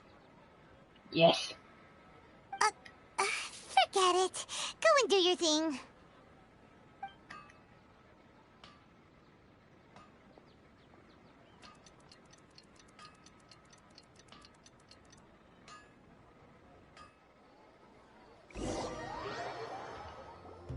Whew. It's finally nighttime. Aside from Dia not getting injured, everything seems to have stayed the same. Listen, Nahida, we found out that Dia got out just fine today, even though she got injured every other time she fought the kidnappers. Do you think the Samsara has been broken? Have we saved Dunyarzad? I'm thinking no. Really? Good job on all that progress. Get some good sleep tonight. Hey, what kind of an answer is that? Tomorrow will come. Everyone assumes this is common knowledge, but the only way you can know that for sure is if you experience tomorrow. How many todays has it been? Is it possible that today will be followed by yesterday? Does tomorrow truly exist as anything beyond a made-up concept? It's even possible that this entire world is a lie, and the history of the whole world has just been one endless Sabzeruz festival. Okay, no more. Paimon's brain is already shut down. That's why it makes no sense to waste your energy thinking about things you will learn tomorrow. Get some good rest. You know, use the bathroom and flush your anxiety dookie away. What? Huh? Hold on, what did you just say? Did Paimon hear you correctly? Huh? People always say they feel a sense of relief after they take a duk-duk. That's why I suggested you could try that. Is that so strange? Duk-duk, oh my god. It's so strange and so against common sense that Paimon's at a loss for words. You were sounding kind of smart just a minute ago. We're going to go get some rest. Yeah. Even though it's happy and lively at the Sabzeruz festival every day, it feels like it's been a long time since we've really gotten to relax. Let's go back to our room. Fucking beat. Continue the harvest. Compared to what we stand to achieve, these sacrifices are trivial. Jesus.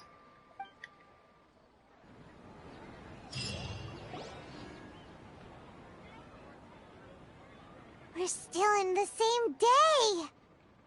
As expected, it's not as simple as we thought. Nahida, you already knew last night that we didn't break out of the Samsara? Why did you tell us? Would there have been a point? You would have spent the night with new worries, with tomorrow still out of reach. In that case, you might as well rest within that brief moment of hope. An opportunity like that doesn't come by often, and I thought it might help you clear your minds. Paimon thought the Duke did that! Whatever.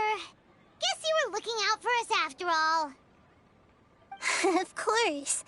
In the time we've been together, you two have been everything to me. Aww. Paimon's flattered and everything, but maybe you're taking things a little fast. What I mean is, even though I had asked you to solve this puzzle, you two are still the only ones who can see me and sense my presence. In other words, if you weren't here, I may as well not exist. That's why you two have been everything to me. Get it? Oh yeah, I do. Nahida's talking about confusing stuff again. Anyway, that's enough chit-chat. So, Traveler, did the new clues yesterday help you gain a new understanding of the situation? The time loop theory is indeed incorrect. Huh?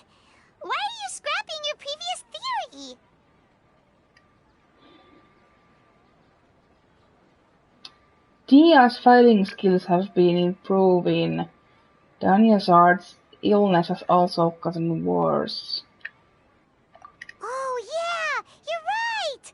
Gosh, how did we not notice that? In a simple time loop, people's physical conditions should also reset. So, what's your new hypothesis? Oh god. The moon, illusions, and lies. What do they all mean?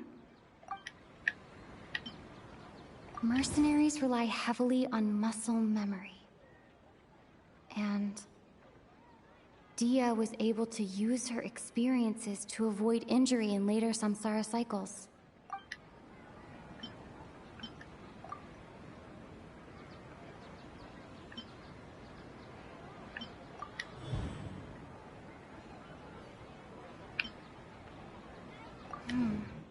The beep is a prompt tone for Akasha operations. We still hear it every night, even though we removed our Akasha terminals. If all our memories of a day are erased at the end of that day, then we would unwittingly relive that same day again and again. If all our memories of a day...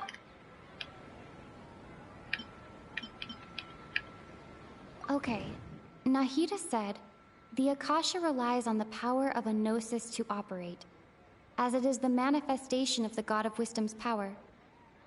It compiles the wisdom of the entire populace, and it grants knowledge to the people. We've already experienced the Sabzeruz festival many times, and the day of the festival seems to be in a perpetual samsara.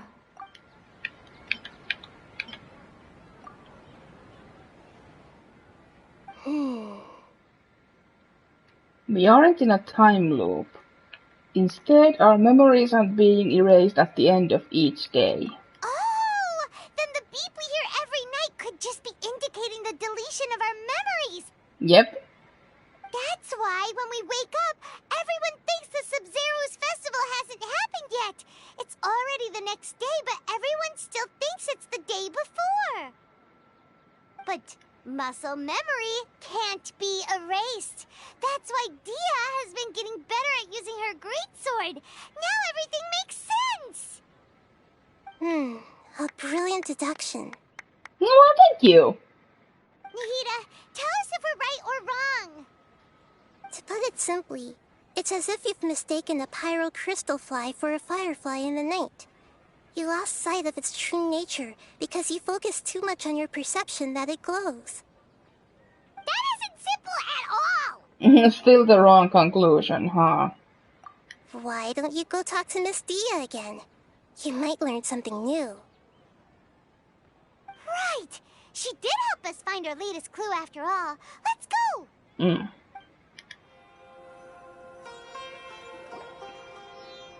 You are. Really took me a while to find you. Oh? As expected, Dia also didn't get hurt today. Get hurt? Why would I? Don't underestimate me. Well, you're still getting used to your new greatsword. Huh. Truth be told, I also think it's pretty strange. It just suddenly felt so familiar in my hands and... wait a second! How did you know I got a new greatsword to begin with? I didn't tell anyone about it. Traveler, could you explain the situation to her today? Paimon's gotten a little sick of doing it. We don't actually need to explain everything. Let's just get straight to the point. Oh, that works! You suddenly became proficient with your greatsword because... we've lived through the same day many times already, and our memories of the day are erased every night. What happened to you guys while I was gone? Did you get brainwashed by some cult? No, you did! Don't think too hard about it. Just take what we're saying at face value. The Akasha is a fucking cult! Destroy it! Well, not Akasha. Maybe the academia needs to be, like, not destroyed, but damn. Those guys are some sinister people. Alright then, let me get this straight. You're telling me that my body's already gotten used to this great sword, but my brain just doesn't remember it? Yes, your memory's being erased every day! Then I'd have to disagree. That's impossible. Oh? Why do you think that? If we've actually been reliving the Sabzeruz festival day after day, then what happened to the things we used, the money we spent, the food we ate? Common sense says my wallet should have emptied itself a long time ago. There's no way I wouldn't have noticed that. I've thought about that too. But if the sages were behind this, if they utilized the entire city's resources as well as information supplied by the Akasha. Right! They could use the Akasha to record what everyone did that day, and then use the city's resources to replenish everything! It's not very likely, but it's also not impossible. No, it is impossible. I've got proof. You have proof? Where? You two are surprisingly serious about this nonsensical discussion. Fine, I'll play along for a little longer. Come with me, Miss Dunyarzad. Please come along as well. I still can't guarantee that this area is safe. This is it. Huh? This is a wooden training dummy. What about it? See those marks on the dummy? Those are the result of several days' worth of practice. Let's say the sages didn't replace it every day. Shouldn't it be hacked to pieces by now? That's true, but what if they did? Then the sages would have had to reproduce every mark I left during previous training sessions. They could easily do that. I'm a professional fighter. My martial school has always emphasized the importance of refined control. The force, angle, and entry point of each strike is calculated and deliberate. That's why I remember every mark on the dummy, as well as my state of mind as I made each strike. It's just as they say, each swordsman has their own unique style, and even the same swordsman can't make the same cut twice. It would be impossible to copy these marks. Is it really impossible? What if they used some fancy machine to carve every single mark? People often say that a camera's photo can never replace an artist's painting because the former has no spirit to it. The same thing applies here. At a mere glance, I can differentiate carved marks from the results of combat training. That makes sense. It seems we'll have to abandon this theory. Whew. Hope that cleared things up for you. Hey, is this that new brain-exercise game that's been super popular with the scholars lately? It's surprisingly fun. Anyway, it's getting late. I should escort Miss Dunyarzad to Nilu's stage. See you later. Well, back to square one. Is our memory deletion theory also wrong? But at least we've reached some other conclusions in the meantime. We're not in a time loop. We're not in the real world. Yep, that's true. So, can we think of any new ideas right now? I suddenly realized that something is strange. Strange? Paimon feels like everything's been strange lately. How come we've never thought about leaving the city? Huh? Leaving the city? You're right! It's really strange how we never thought of such a simple solution! Many things should become clear if we can confirm the flow of time outside of the city. Paimon can't believe it! Did we miss this because we're tunnel visioning too hard on our other theories? Or because we're just too tired? We should have thought of this a long time ago. How about we go back and ask Nahida? Maybe we've forgotten something about leaving the city. Nahida, we're back! Hey! You're back early today. Did you find something new? Sort of. We're mostly sure now that we're not in a time loop. And we also aren't in the real world. But at the same time, we have a new question. Have we ever tried leaving the city? Leaving the city. As far as I remember, you've mentioned your plans to do that twice before. Okay. We did?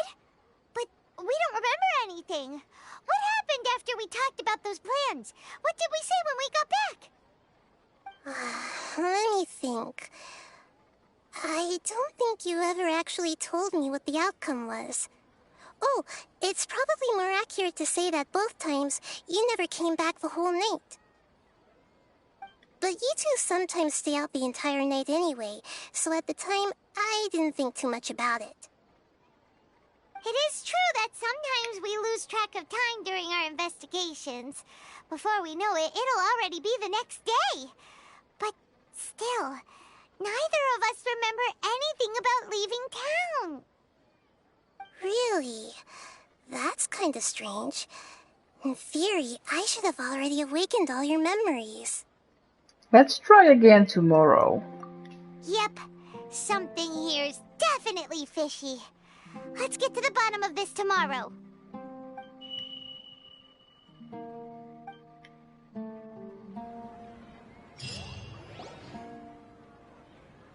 Our memories are back! Let's go and try to leave the city today.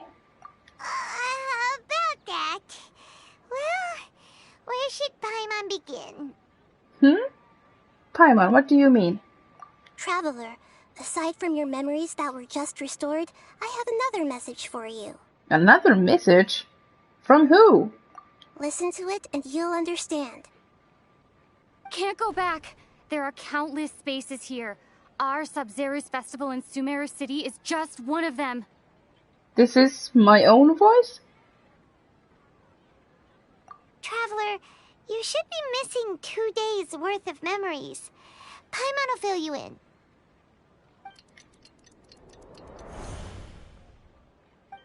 It's time to carry out our plan from yesterday.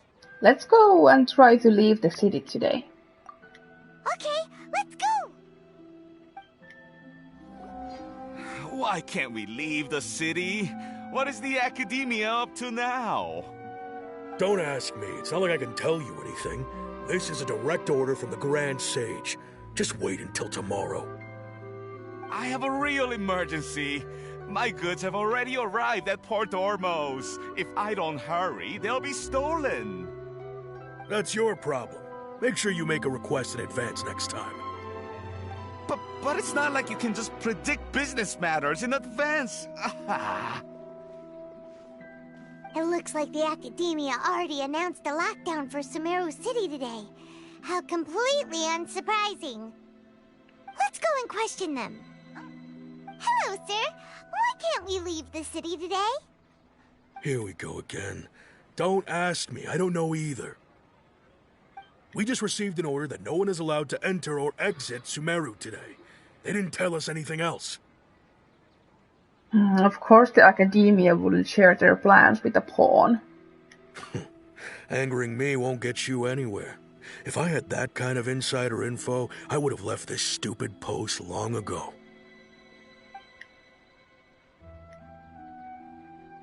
It looks like he really doesn't know.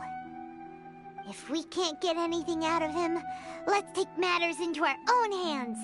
Why don't we climb over the walls? Those guards can't be everywhere at once. This is a good spot, and the guard hasn't noticed us at all. Let's hurry! Paimon, stay here. Huh? Why? Are you going to leave Paimon behind? Leaving the city might trigger disruptions to our memories. We need someone to stay and witness events from this side. But what if things get really weird out there and you get into some trouble?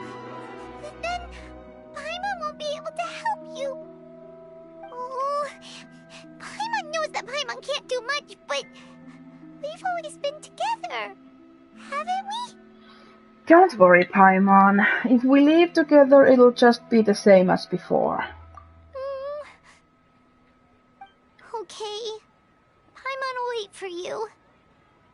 Promise Paimon that you'll come back as soon as possible. Just a quick look. Okay. And please, be careful. It's not like I've ever needed your help with fighting or anything before, so I'll be fine. Memories! Let's go and try to leave the city today. Traveler! Oh, what? What's wrong, Paimon? Paimon would never see you again! You just disappeared! Paimon waited for you for hours and hours at the city wall and you never came back!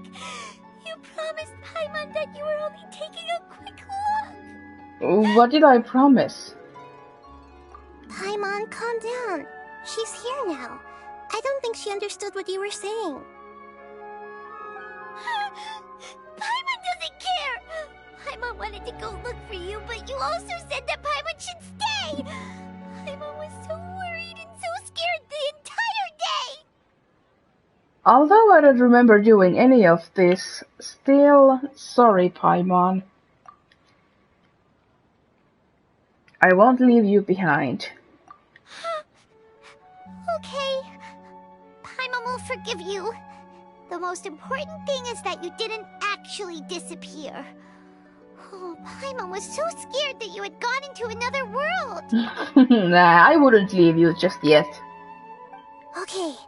Paimon, can you tell us your perspective of what really happened yesterday?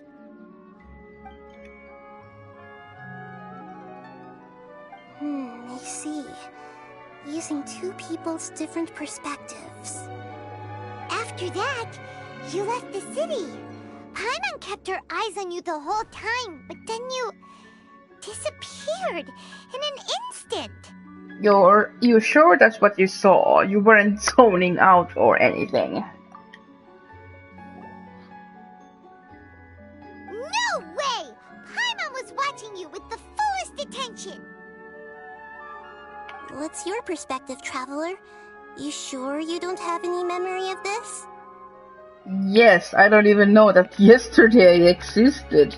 I guess that explains everything. You also lost your memories the last 2 times you tried to leave the city. Those days' memories can't be awoken. So, if we leave the city, our memories will be completely erased?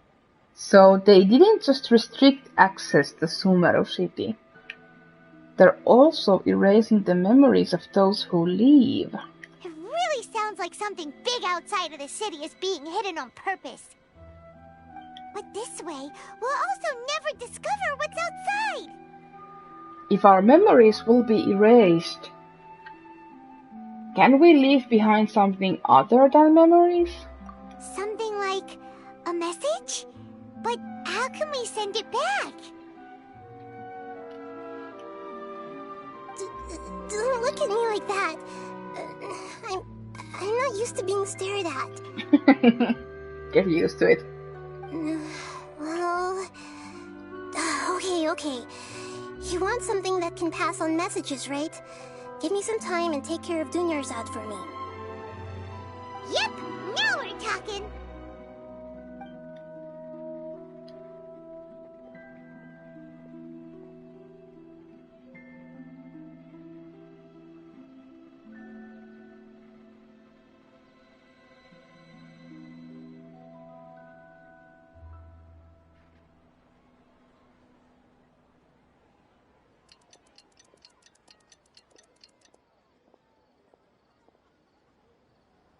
I'm done. Here you go. What? Isn't this just an Akasha terminal? You made some little changes. Akasha terminals are already capable of sending messages. I just tweaked it so that it could connect to any node. To make something like this? Nahida, you really know the Akasha like the back of your hand. Anyway, we can use this now to record a message, right? Yep. I'll help you save the messages. It should be pretty easy to use. I just can't guarantee the user's status and signal coverage when they're outside the city. We'll never know until we try. At least we're taking the initiative now. It's worth a try. Let's go then. Let's expose those sages! I still think you should stay. Alright.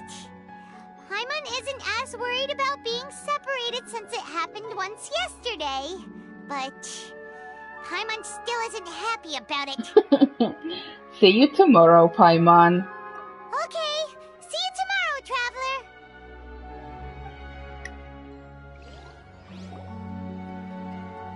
That covers everything that's happened so far. So that message was what I left from myself when I left the city? Yes. Although the signal was choppy and had some interference, we still managed to receive 2 messages from you when you were outside. Okay, now that you understand what's going on, let's hear the messages together.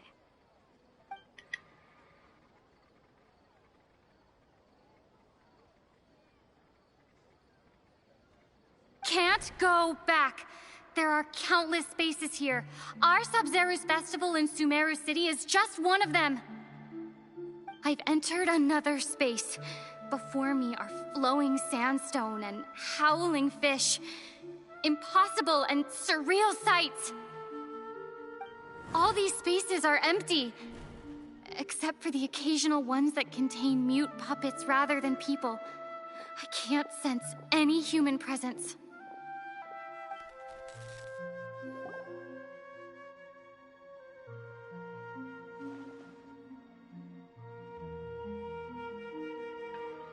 That's one heck of an info dump. It sounds like you left the Sumeru city space when you set foot outside of the walls. But everything looked completely normal when Paimon was looking out from the inside. That's unbelievable. And if we take your word for it, the other spaces all had very weird contents. There's another part here. I only received it last night. Oh? These spaces have been disappearing, one after the other, absorbed by something like a sun in the sky. And now, even the final space has also disappeared. Behind me, a lot of spaces just appeared again from thin air. I get it now. Those spaces are actually...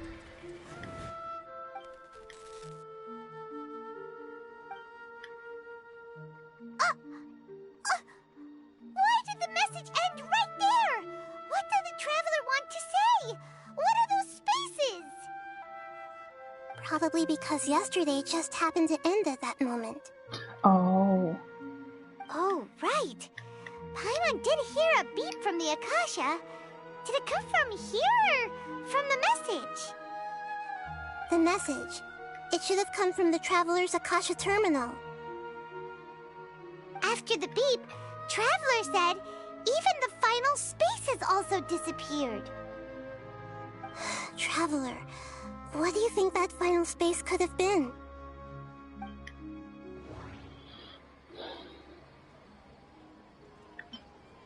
Was that space actually the real world? But wouldn't a real space just randomly disappearing like that be catastrophic?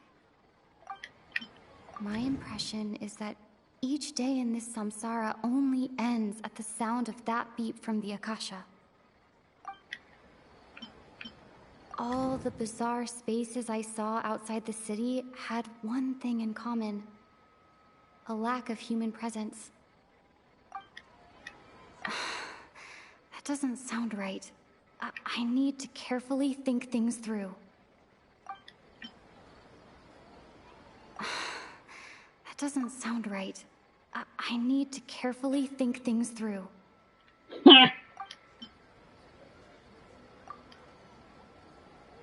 Oh, so that's what it is! After the sound of the beep, the final space, the Sabzeruz festival, also disappears, and we're taken to the next day. Later on, Traveler also mentioned a bunch of new spaces materializing behind them. Do lots of new spaces appear every day? Possibly. Paimon's head is spinning. Just what are these spaces anyhow? Well, consider this. For all the horrors of the Archon War, At its heart, it was just a game where a bunch of gods fought over 7 seats. So no matter how strange or spooky things may look on the surface, maybe all they point to in the end is a small and simple secret. Wow, the Archon War, huh? That's an analogy and a half. A secret, huh?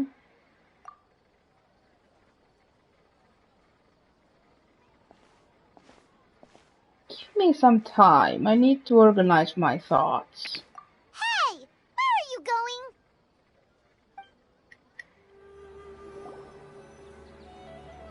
Do you want some alone time to think?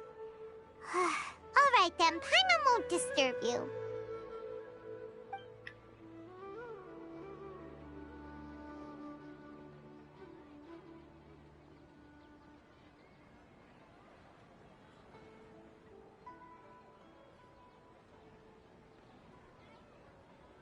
The dance of Sabzeruz is about to begin. I'm going to go watch it. The dance of Sabzeruz. It's that time already. Okay. Why don't you go ahead, Dunyarzad? We still have some other stuff to do first. Okay then. See you later. I'm worried about what's going to happen to her. Have you figured it out yet, Traveler? Time is ticking away. I think I know the answer now. Awesome! What is it? Paimon wants to know. Oh, wait, no. Let's meet up with Nahida first. You can tell us both together. This time, we're gonna get to the truth.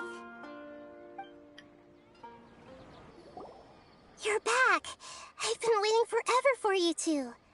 Judging by the looks on your faces, are you ready to take your Sabzeruz exam and graduate from the festival? Ask away, Miss Nahida. Okay. First off, have you discovered the hidden truth?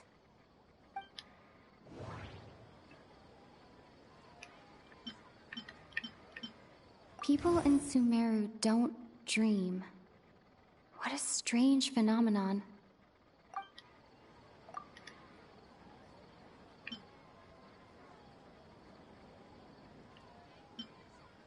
I can't seem to cohesively piece everything together. I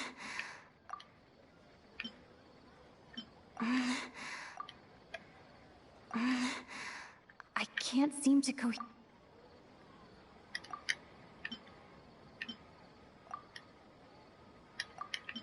The moon, illusions, and lies.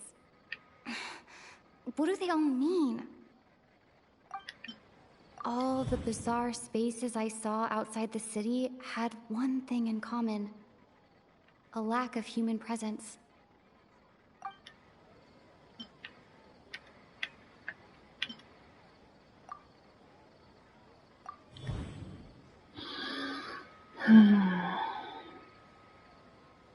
We are all in a dream. It isn't that the people of Sumeru don't dream. Rather, the Akasha is taking their dreams from them. People in Sumeru think they don't dream, but the truth is the Akasha steals their dreams without them knowing it. And those spaces with no human presence are stolen dreams without their host. That would explain why they sounded so weird when she was trying to describe them. Huh. So people in Sumeru do dream after all.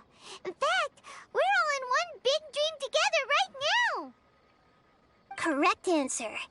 Now, how did you conclude that the Akasha is capable of this?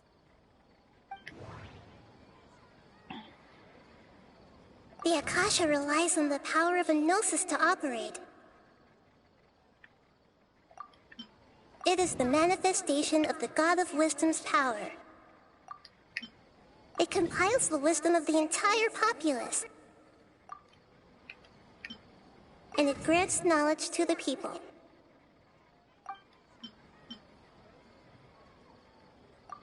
Oh, okay.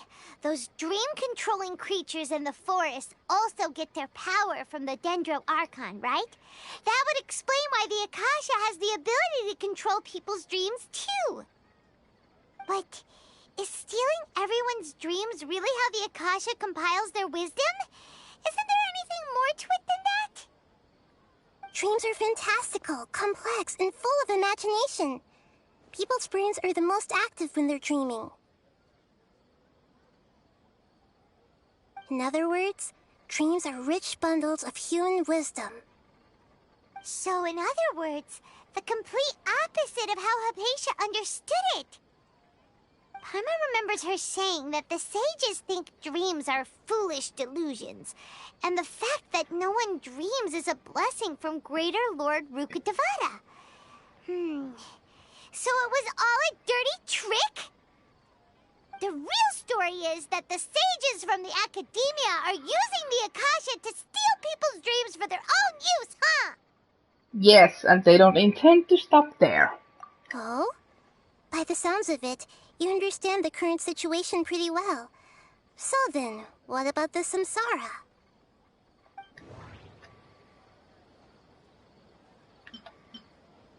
Grand Sage said, go celebrate the birth of that god to your heart's content. Did he mean something more?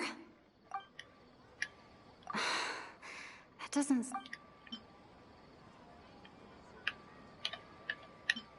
We've already experienced the Sabzeruz festival many times. And the day of the festival seems to be in a perpetual samsara. Those spaces kept disappearing before my eyes. But as soon as that beep sounded, many more spaces materialized.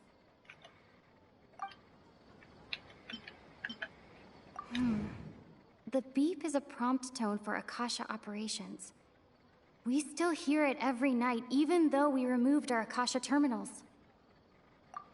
That doesn't...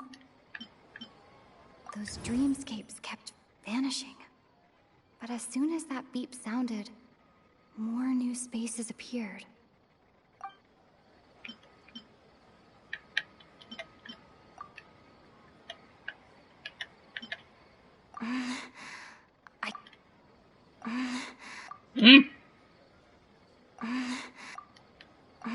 Oh, I meant to press this one.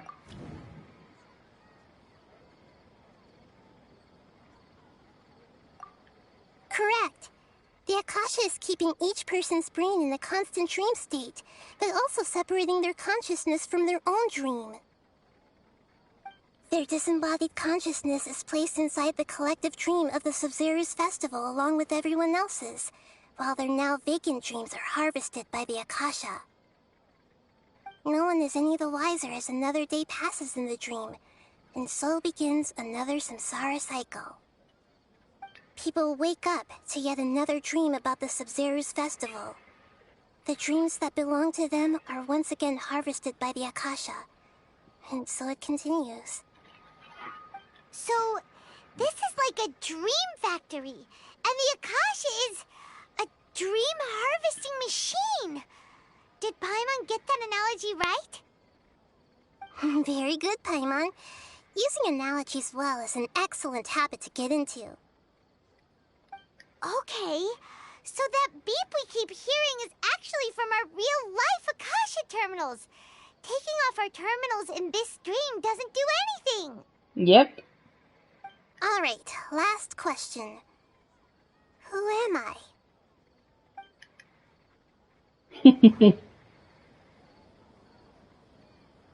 They say that alchemical divination is the Dendro Archon's divine revelation.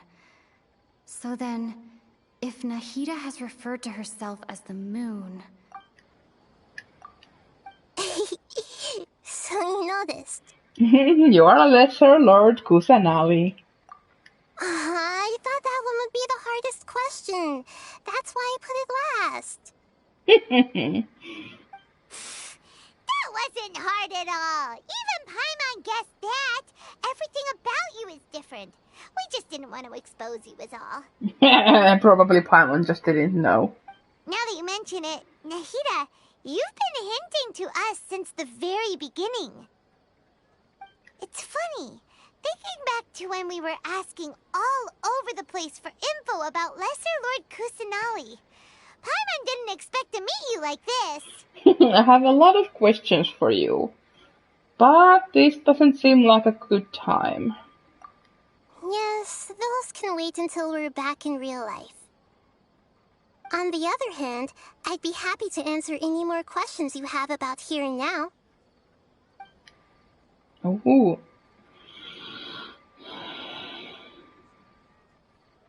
Why couldn't you simply tell us the truth? You asked me this question before. My answer was, it would literally blow your minds. Now that you know this is all a dream, this answer should hopefully make more sense. Have you heard the saying, don't wake a sleepwalker? Likewise, if someone suddenly had told you all this instead of you learning it on your own, your notion of reality and dream would be thrown into irreversible confusion. I couldn't expose you to that kind of risk. Oh, I see. That's why I could only give you very subtle hints and some suggestions. Long story short, I'm really sorry I had to keep you guessing. How do the sages manage to keep people from noticing this? Firstly, this dream we're in is completely based on reality. People have already experienced this Sabzeruz festival, so it would be very difficult for them to find anything that strikes them as surreal. Secondly, you're probably wondering why people don't have any memories from earlier samsara, right? That's because people don't remember their dreams most of the time anyway. And in any case, their actual dreams are being taken away from them by the Akasha. So whenever they wake up in this dream of the Sabzeruz festival, they don't remember anything from their previous identical dream. That reminds Paimon. Traveler had a dream when we were in the Avidia forest, but couldn't see what it was about after waking up. Is that an example of what you mean? Yes. Only after receiving the blessing of Dendro can a person gain the Dendro element's dream-enhancing power. That explains the feelings of déjà vu. Meanwhile, everyone else has no idea that they are in the Sabzeruz Festival Samsara, while their dreams are stolen from them over and over again. About the side effects of a mass-produced dream. Can humans really keep dreaming forever like this? Will it ever end? And if so, when? You might say your mental fatigue has already answered this question. Eventually, there's only so much that people can tolerate. Especially those whose health is compromised to begin with, like Dunyarzad. This relentless exploitation takes an even harder toll on them. People's lives are at stake here, and nobody knows a thing! We've got to put a stop to this! Why is the dream about the Sabzeruz festival? I know, right? Why did they have to base this dream on my birthday? Could it really just be a coincidence? Even you don't know the reason? Wow, now that's strange. The Academia sages are determined to harvest lots of dreams in a short time, no matter the cost. They have to be up to no good. Unfortunately, I don't know anything about it. Traveler, do you have any information?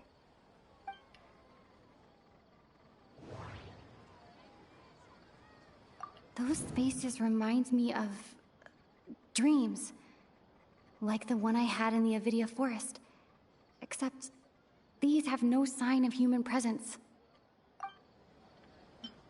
Okay, Nahida said, the Akasha relies on the power of a gnosis to operate, as it is the manifestation of the God of Wisdom's power. It compiles the wisdom of the entire populace, and it grants knowledge to the people. The Grand Sage said, go celebrate the birth of... Celebrate the birth of that god? Could it mean...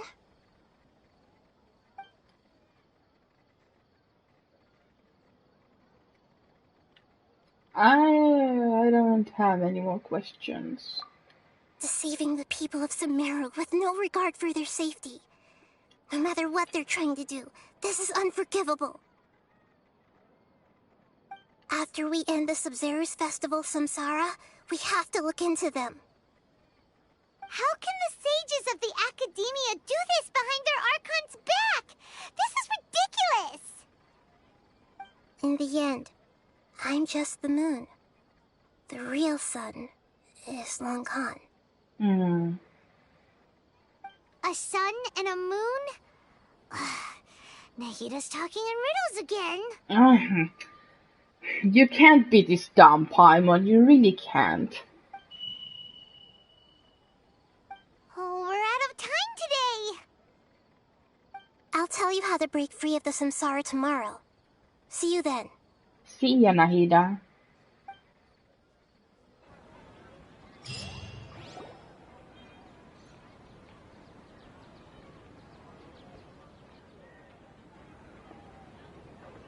Good morning, Nahida.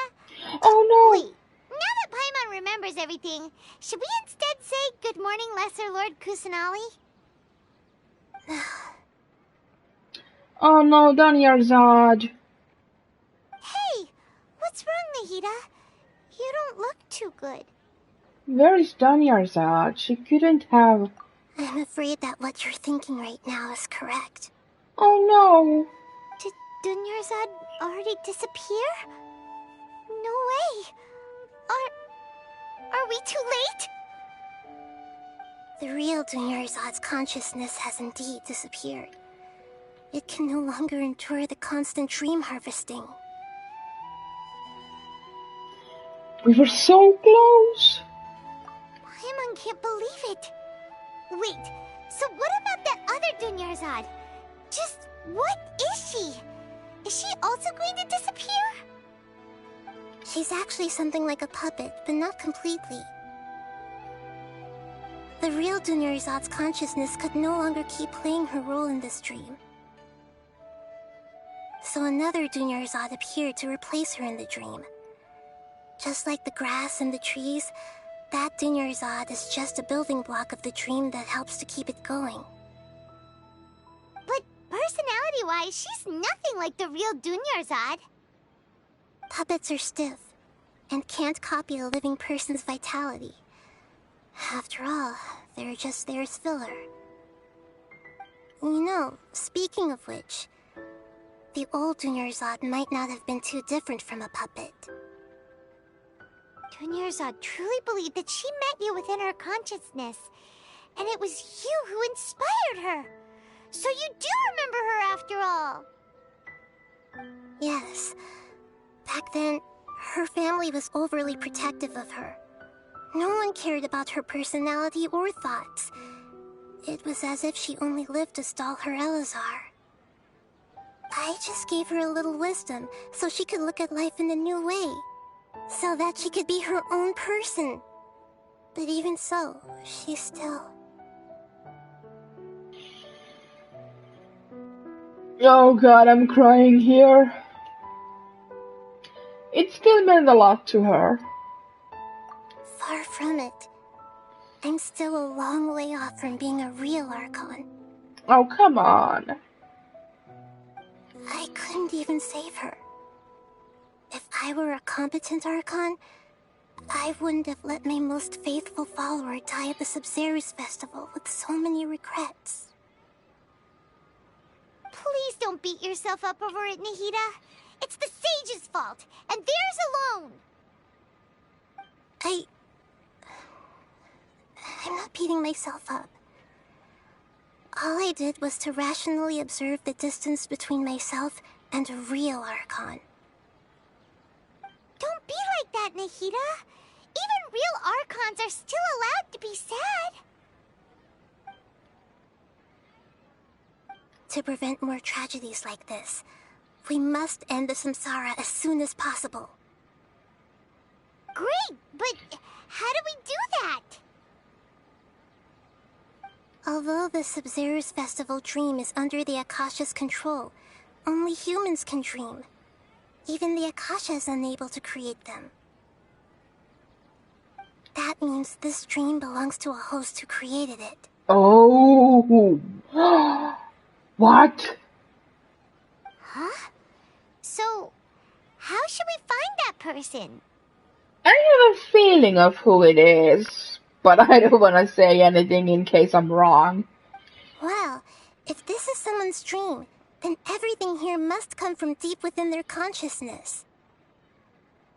Which means, with the power of imagination, they can change anything in this dream.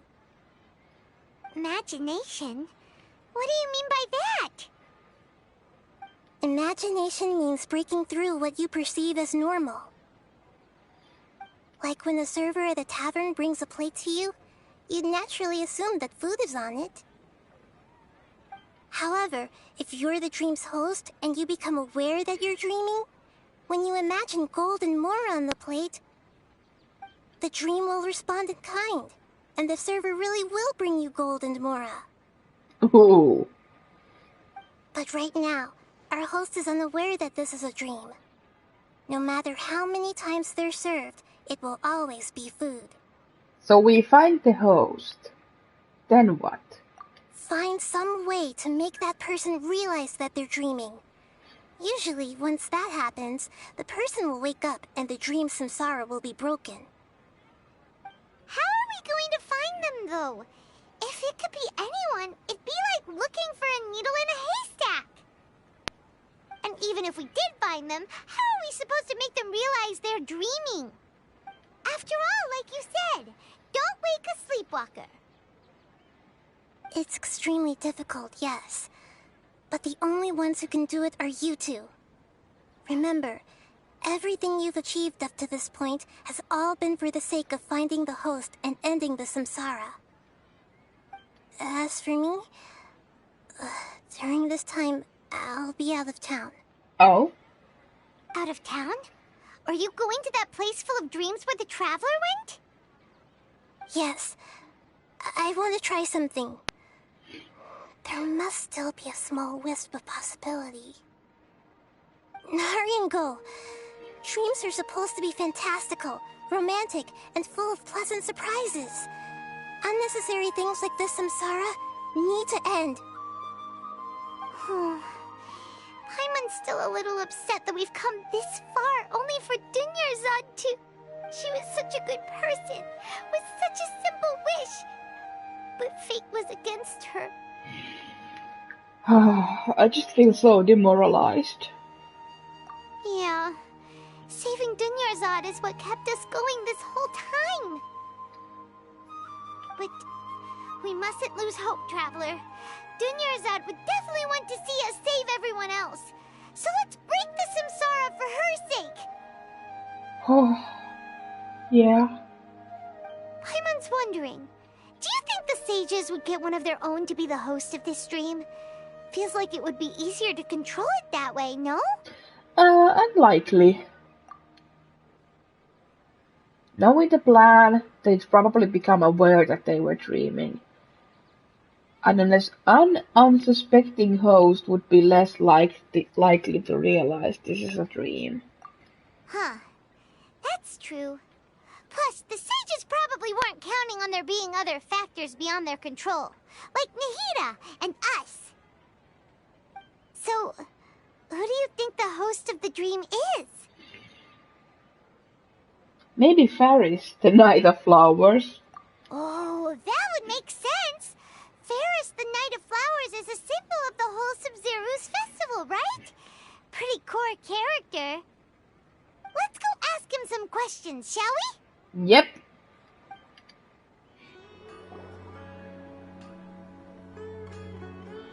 You're back. You left in a hurry last time. Is everything okay? Everything's fine. Just, it's a little hard to explain. Would you mind taking part in a little experiment with us? An experiment? That came out of nowhere. I'm listening, though. What do you need me to do? Could you make a wish? Imagine your wish coming true before your very eyes. You want me to make a wish? Is that a new Sabzeruz festival tradition or something? Less questions, more wishing! Okay. My wish. Okay. I'm a little nervous saying this out loud, but I want Miss Dunyarzad to be happy. Oh no. Oh.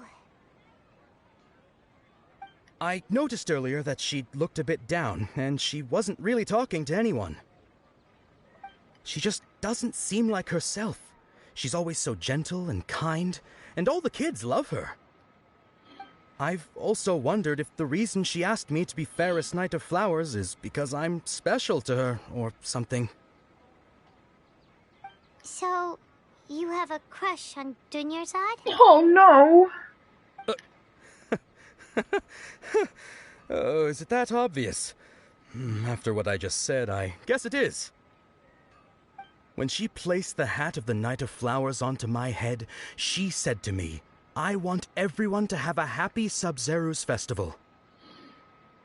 What she didn't realize was that I'm not that interested in how everyone else feels. In that moment, I just wanted to be her Knight of Flowers for the rest of my life. 50 years, 100 years, I'll serve her till the end of time. Okay, yeah, that was a bit much. Felt like the right moment to get it off my chest, but that was pretty embarrassing. Okay, I'm ready to make my wish. I would like Miss Dunyarzad to appear in front of me right now with a smile on her face. Here goes. Please come true. Ah, please come true. I'm gonna open my eyes. Oh, you're... What? Fucky? Sorry, but only one portion of Yelda candies per person. Back home you go.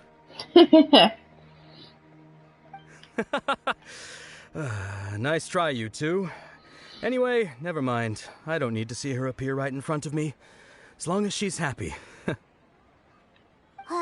Guess he isn't the host of this dream after all.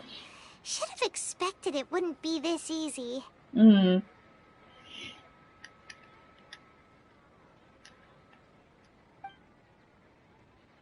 It seems like everyone who knows Dunyarzad loves her. But none of them has any idea that she... My lady, step back. That sounds like Tia! Oh, right. This is when Dunyarzad bumps into the kidnappers. I'll teach them a lesson they won't forget. Huh? But Tia can handle them. Hey, Traveler!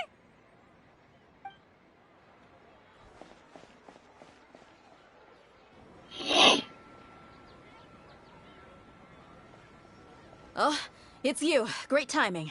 Please take... Leave these guys to me. Hey, this is my job. The homie Yannis pay me, not you. You're wasting your breath.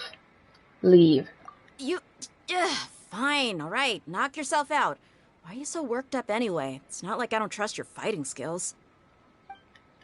Anyway, watch yourself. I always do. So you got yourself some backup. Suit yourself. You're going down.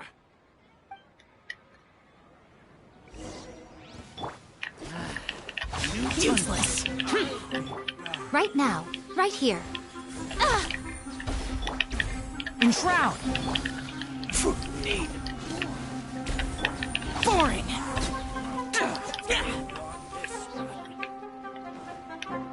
Mitä te sinne menitte? Emerge. Right now. Oh wait, did I just speak in Finnish? I didn't mean to. Excuse me? Let's nip that in the bud.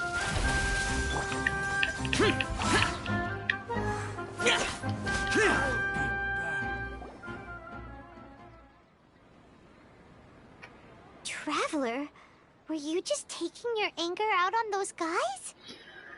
I'm fine, I'm just angry at myself. You and Nahida both. Dunyarzad wouldn't want to see you two like this. Oh, and speaking of her, Paimon just remembered something. Remember how during the first Sabzeruz festival, before the Samsara started, we came here with Dunyarzad because she wanted to pick something up. She said it was because she had forgotten something. Ah, yeah, I'd forgotten all about that. Okay, so Paimon's memory is working so far. Anyway, Paimon also remembers that she is staying somewhere around here. She pointed it out to us the night before the Sabzeruz festival. Should we check out what the item is? Yeah, even if it's only a tiny clue, it'll probably still help us more than this needle in a haystack search.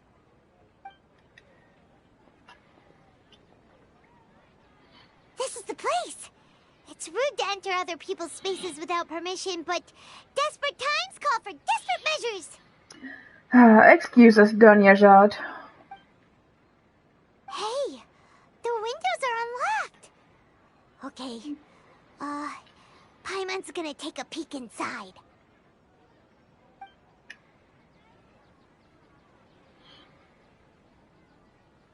This was only a temporary residence, so there was pretty much nothing inside except this book on the table. Should we open it? Yes. Oh god.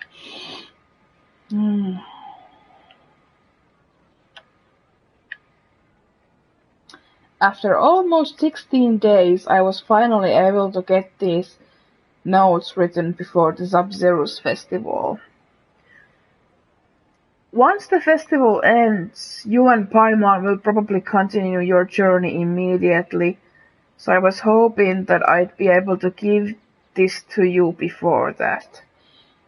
This is a compilation of folk legends concerning Lesser Lord Kusanali, created from a series of interviews that I conducted in succession and wrote down. I interviewed so many people, but I'm afraid that there are very few who know much about her. Still, I hope that this will be of use to you in your search for her. Gandharvaville's water supply was once contaminated, forcing everyone to go very far out to get water. But one day, people suddenly found that the water was drinkable again, and some said that a green light was seen near the water source the previous night. Everyone believes that this was the divine power of Lesser Lord Kusanali at work. This sounds quite possible. The decontamination of water sources via natural means probably takes ages. Did Lesser Lord Kusanali appear in Gandharvaville then? After Mama passed away, I was super afraid of the dark and couldn't sleep. But from one day on, I would hear a voice that would chat with me till I fell asleep. A nice lady told me that Lesser Lord Kusanali must have been watching over me. Poor child, I hope that the Sabzeruz festival makes him a little happier. This is quite similar to something I experienced back then as well. She is indeed a gentle god. There was this one time when I had a wee bit too much to drink and couldn't find my way home to save my life. Then, when I turned a corner, I could have sworn I saw Lord Kusanali. She was very tall and hot, had the most muscular arms, and she caught me when I slipped and fell. Oh god, and I found myself sleeping under a tree. I reckon that must have been her looking out for me. I'm not sure this one has that much value as a reference. That was probably just a tree, right? These folk records, appended by Dunyarzad's references and opinions, leave every page densely packed. Wow, Dunyarzad wrote all of this. Sounds like she was always thinking of us even while we were away. Even though she was also busy preparing for the Sabzeruz festival and had all her health problems to worry about. She must have wanted to give this to us as a gift on the day of the Sabzeruz festival, right? Oh my god! This game! If we hadn't found this book, we never would have known. But now that we know, we can't even thank her. Ah, Danyarzad. Hey! Where are you off to now?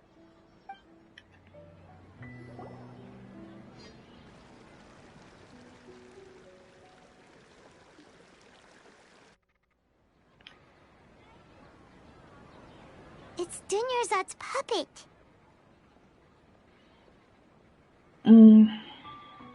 I'll feel better if I say this out loud.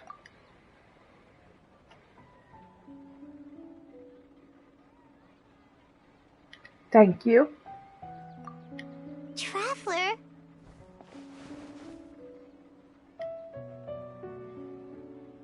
You must be exhausted. Come to think of it, we've been stuck in this place for a really long time. Heck, even the last time we were chatting happily with Dunyarzad feels like an eternity ago.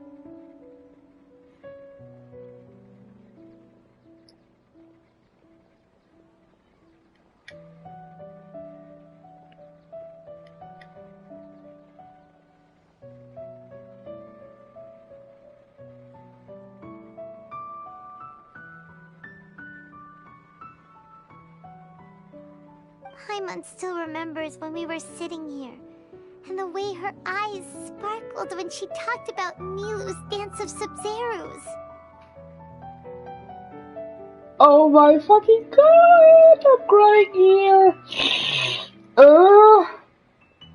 Oh god. Oh Jesus. Ah! I can barely recall it now. There will always be frustrations in life, but I know that the point of living is not to leave behind any regrets. Oh?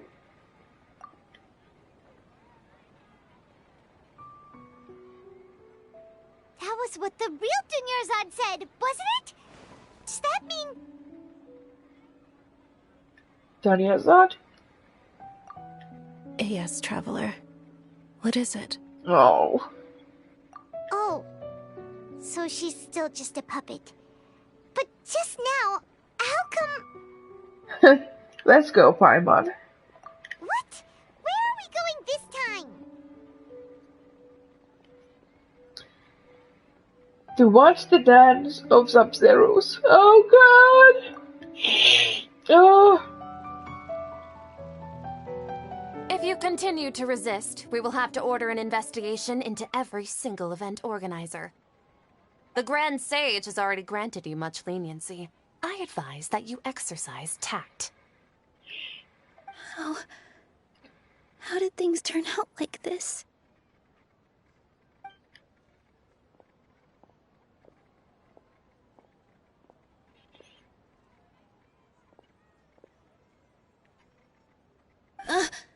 Traveler? You don't have to get involved.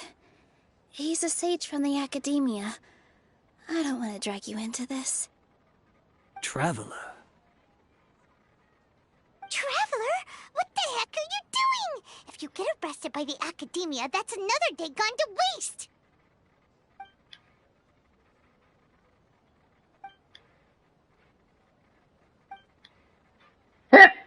Wait, they're not reacting. Have they been scared stiff? Just like I thought. They're puppets. Oh, of course!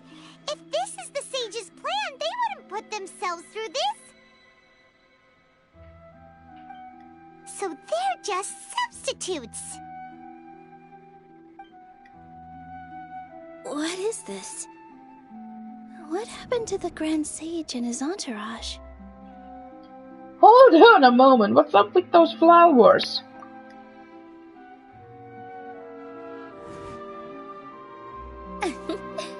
Like I said, they symbolize the goddess of flowers. It's just a shame that all the real Bodhisattvas went extinct after her death. Yes. The Greater Lord brought forth new Bodhisattvas in memory of the goddess of flowers. But she ultimately could never truly replicate that beautiful shade of purple.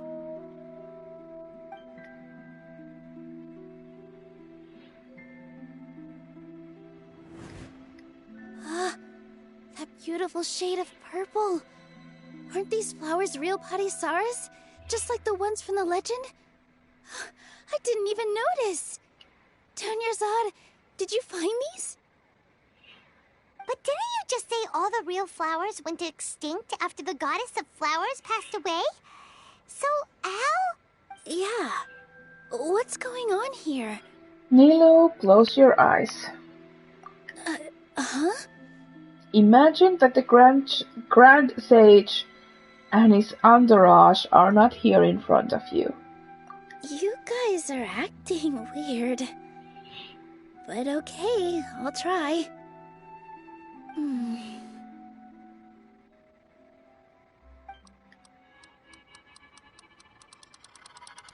Hey! They disappeared! So Nilu's the host! What a surprise! Purple Padisaras don't exist in the real world anymore. But in Nilu's subconscious, they can appear as decorations on the stage. It's just like the example Nahida told us.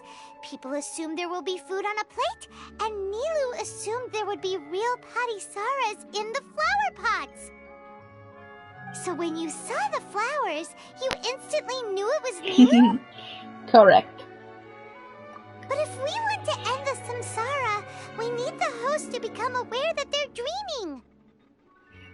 How should we make Nilu realize that? Am I dreaming? Huh? How did you come to that conclusion? So I'm right. Is this Lesser Lord Kusanali responding to our celebration of the Sabzeruz festival? Wrong guess, but you aren't completely wrong either.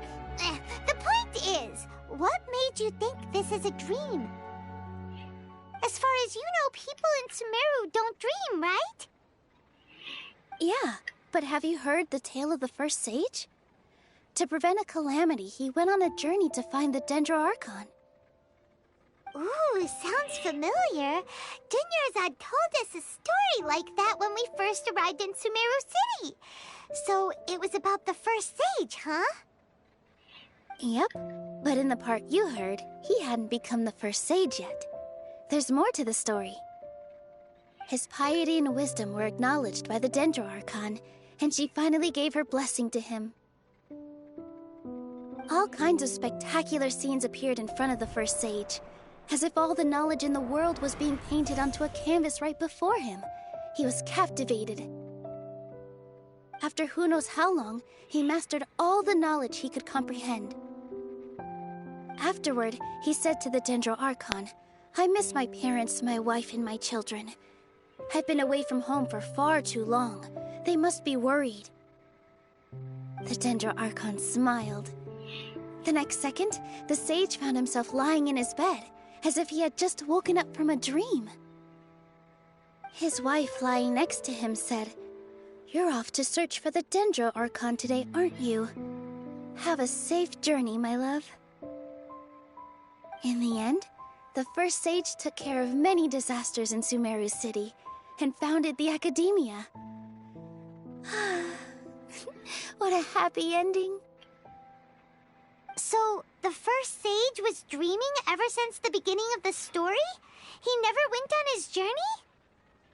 Yes, but his faith and determination were conveyed to the Dendro Archon, so she blessed him in the form of a dream. Paimon understands where you're coming from now. That's a really interesting connection. But we really gotta wake up soon, like the sage in the story. Now that Nilo is aware of it, this dream should be over soon. I see. Well, it just so happens that today's Sabzeruz festival is almost over too.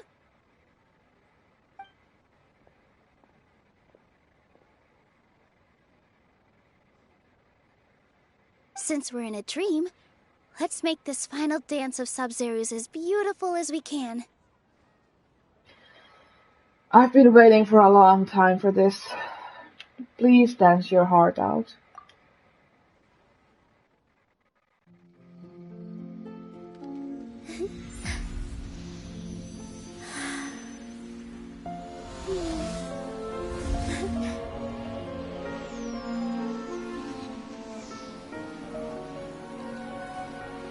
is over, everyone. I dedicate this to our god, the Dance of Sabzeruz.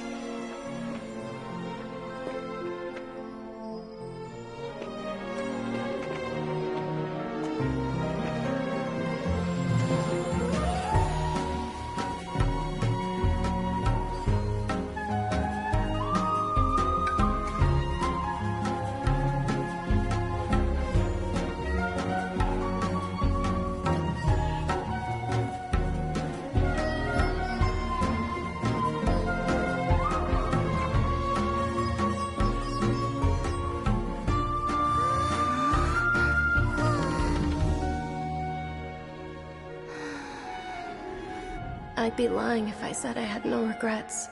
I would have loved to see Nilou's dance.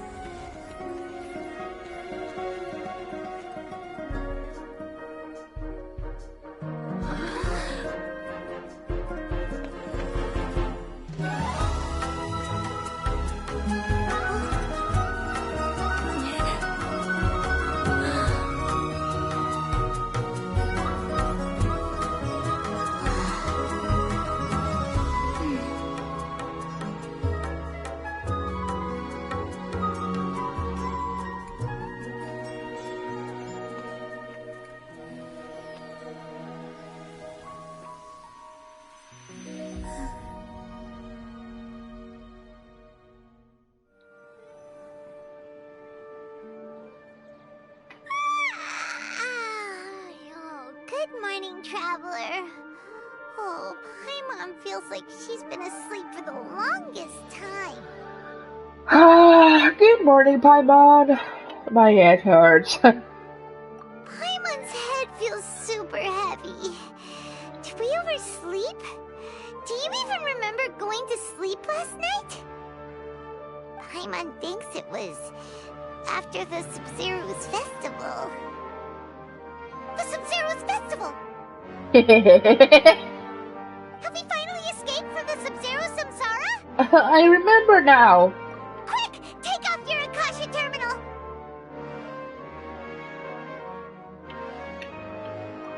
Quick, let's go see Danyazad.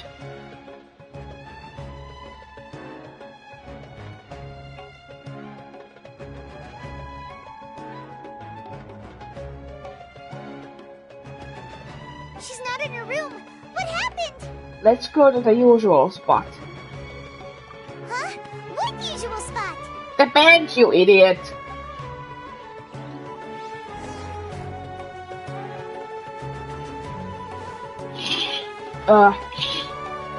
Oh wait, no. It was the bed.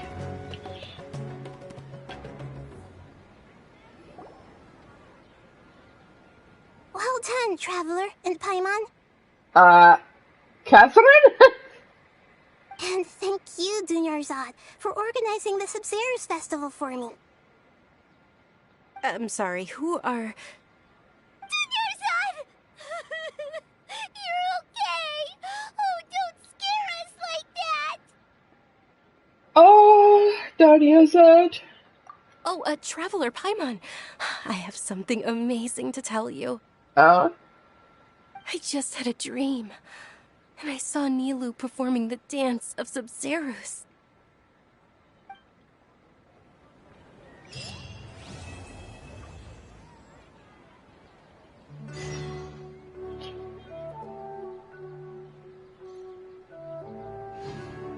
But, how is she alive? Oh, Jesus. You're actually Nahida, aren't you? Paimon felt like Catherine was acting weird when we met at the Sabzeruz festival. Oh, right, yeah. And Dunyarzad, did you save her? It's a really long story. We shouldn't disturb her. Her consciousness is still weakened. Let's chat somewhere else. How about by the traveler's favorite bench? Absolutely.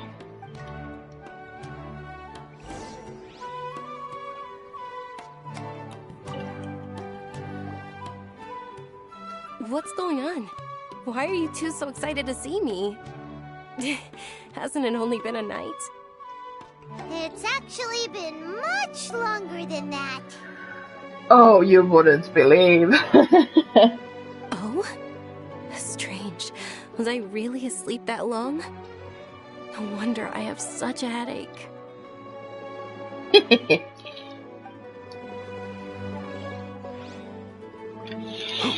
Oh my god.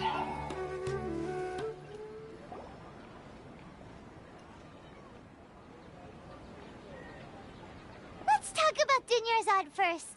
It's such a relief that she's all right. Oh, you have no idea? Oh god. After we parted on the last day of the Sabzeruz festival, I left the city and saw what the traveler had described. Among the countless dreams, I found one that was growing fainter and fainter. This proved my suspicion. Once Dunyarzad could no longer bear the Akasha harvesting her dreams, her consciousness began to dissipate. But this also meant it escaped the Akasha's control. Oh. Such a small fragment of consciousness can't last for very long, though. It will return to its original dream, where both will gradually fade until they completely disappear. Oh. That's not good. I used all the power I had to keep her dying dream alive as long as possible. But it still wouldn't have lasted for much longer if it hadn't been for you two breaking the samsara. So it looks like we did manage to save Dunyarzad in the end. And not a moment too soon. Oh, this is truly a miracle. Huh? Why are you two smiling so happily? I thought you'd be so moved that you'd start crying. I need to spend more time observing human emotions. Don't worry, Nahida. I'm very close to tears. Both are fine. Everyone reacts differently. Alright, you two must have a lot of other questions for me, right? After all, you saved my faithful believer. As your reward, I will answer any and all questions. About what I saw in the dream at the Avidia forest.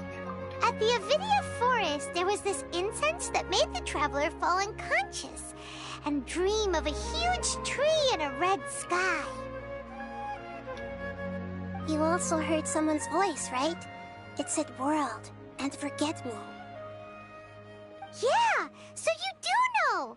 We've been wanting to ask you what that was about, and if the red sky was related to Conria. It seems like the traveler established a connection to Irminsul. That was a message left by Greater Lord Rukkhadevata's residual consciousness in Irminsul. Perhaps her last memory before she died. As you two probably know, Greater Lord Rukkhadevata disappeared after the disaster in Conria. The timings of these events do line up, so your suspicions are reasonable. A message from Greater Lord Rukkhadevata? We thought it was from the Scarlet King. The Scarlet King? That god who died even longer ago? Some present-day desert dwellers still worship him. You probably just heard some of their conspiracies. Yeah. Okay, so what does the message mean? I still haven't managed to decipher it. Even the Akasha isn't currently capable of doing that. Greater Lord Rukkhadevata's residual consciousness in Irminsul seems to be contaminated with something that has a very dangerous aura to it. Oh. Many devoted scholars go mad as soon as they connect their consciousness. I've warned the academia about this many times, but people still keep falling victim to it. But I believe this is the key to saving Irminsul. That's why I've kept trying to decipher it. So the tree in the vision was Irminsul? Oh, Tainari also said that Irminsul is sick! Is it because of the contaminated consciousness? But even if you can't figure out what that vision was all about, it seems like our search for you was all in vain. The Traveler wasn't affected after coming in contact with that consciousness. I've never seen anyone like that. With you here, we may have a chance at deciphering it. No, we must decipher its secrets. I've already eliminated all other factors that might affect Irminsul. This is the only one left. This puzzle has life and death at stake. It could determine Irminsul's fate, as well as Tevat's. Why do you look like Catherine? To be accurate, I'm using the Akasha as a medium to occupy Catherine's consciousness. Oh. How did you do that? Poor Catherine. Does this mean you can also occupy other people's consciousnesses? Theoretically, I can enter anyone's mind as long as they're wearing their Akasha terminal. The Akasha is the legacy of Greater Lord Rukkhadevata. As Lesser Lord Kusanali and the first Akasha terminal, my consciousness has always been linked to the Akasha. I've always respected my people's free will, so I've never actually occupied their consciousness. When necessary, I just borrow this bionic Snezhnayan puppet. Hold on. Did we just learn some deep, dark secret? So Catherine is...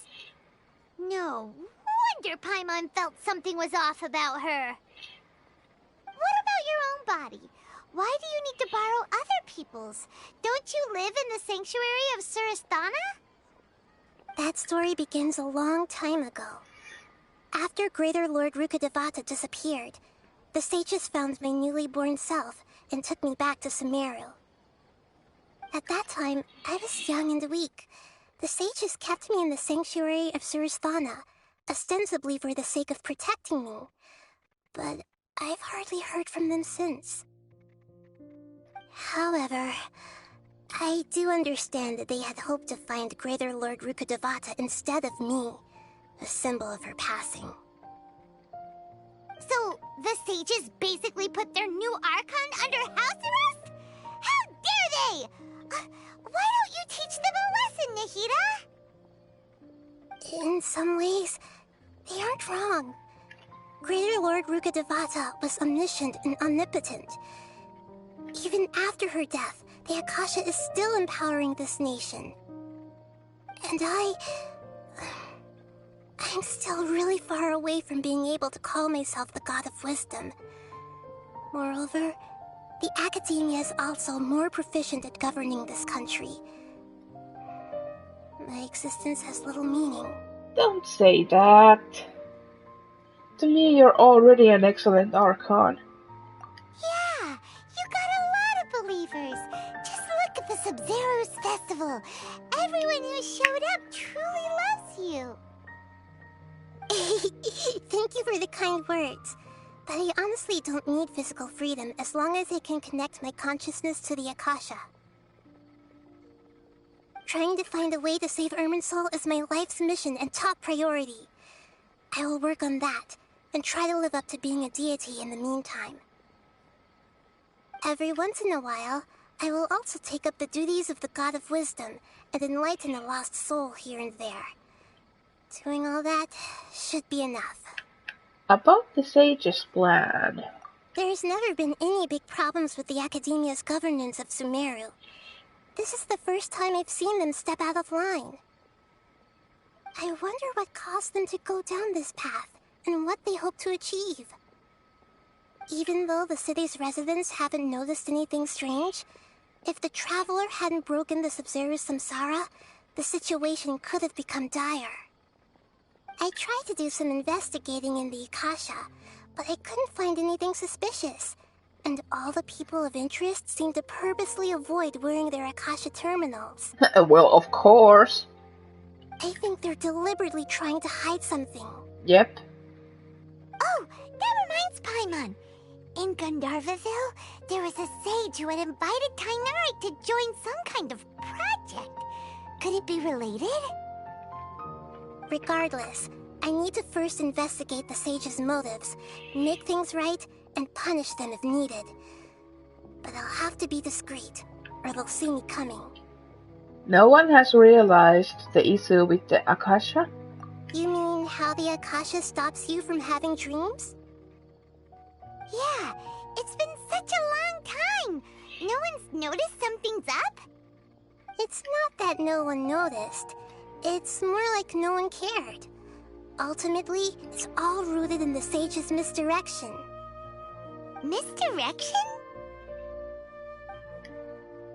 The sages convinced everyone to believe that being unable to dream is a sign of rationality and wisdom. Not dreaming is a badge of honor in Sumeru.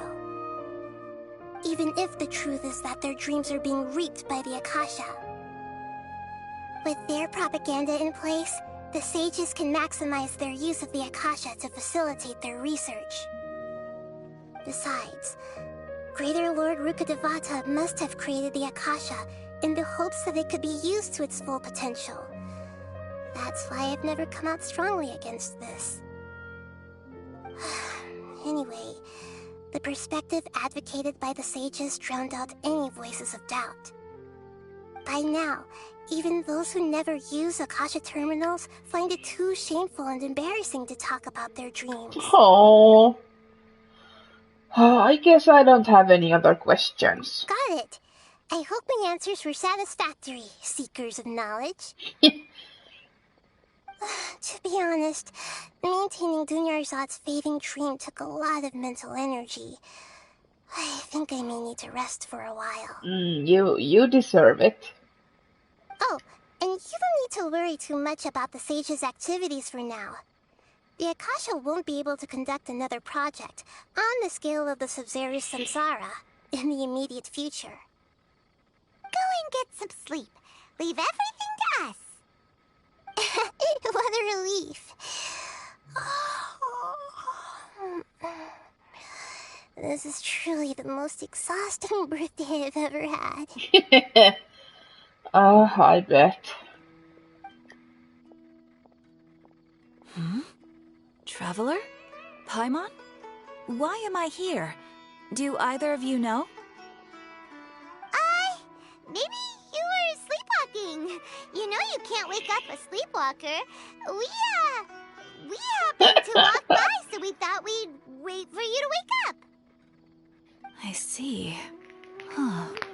I should visit my maintenance personnel sometime. Oh, I'm fine. I better go. Thank you. It's okay, Catherine. Don't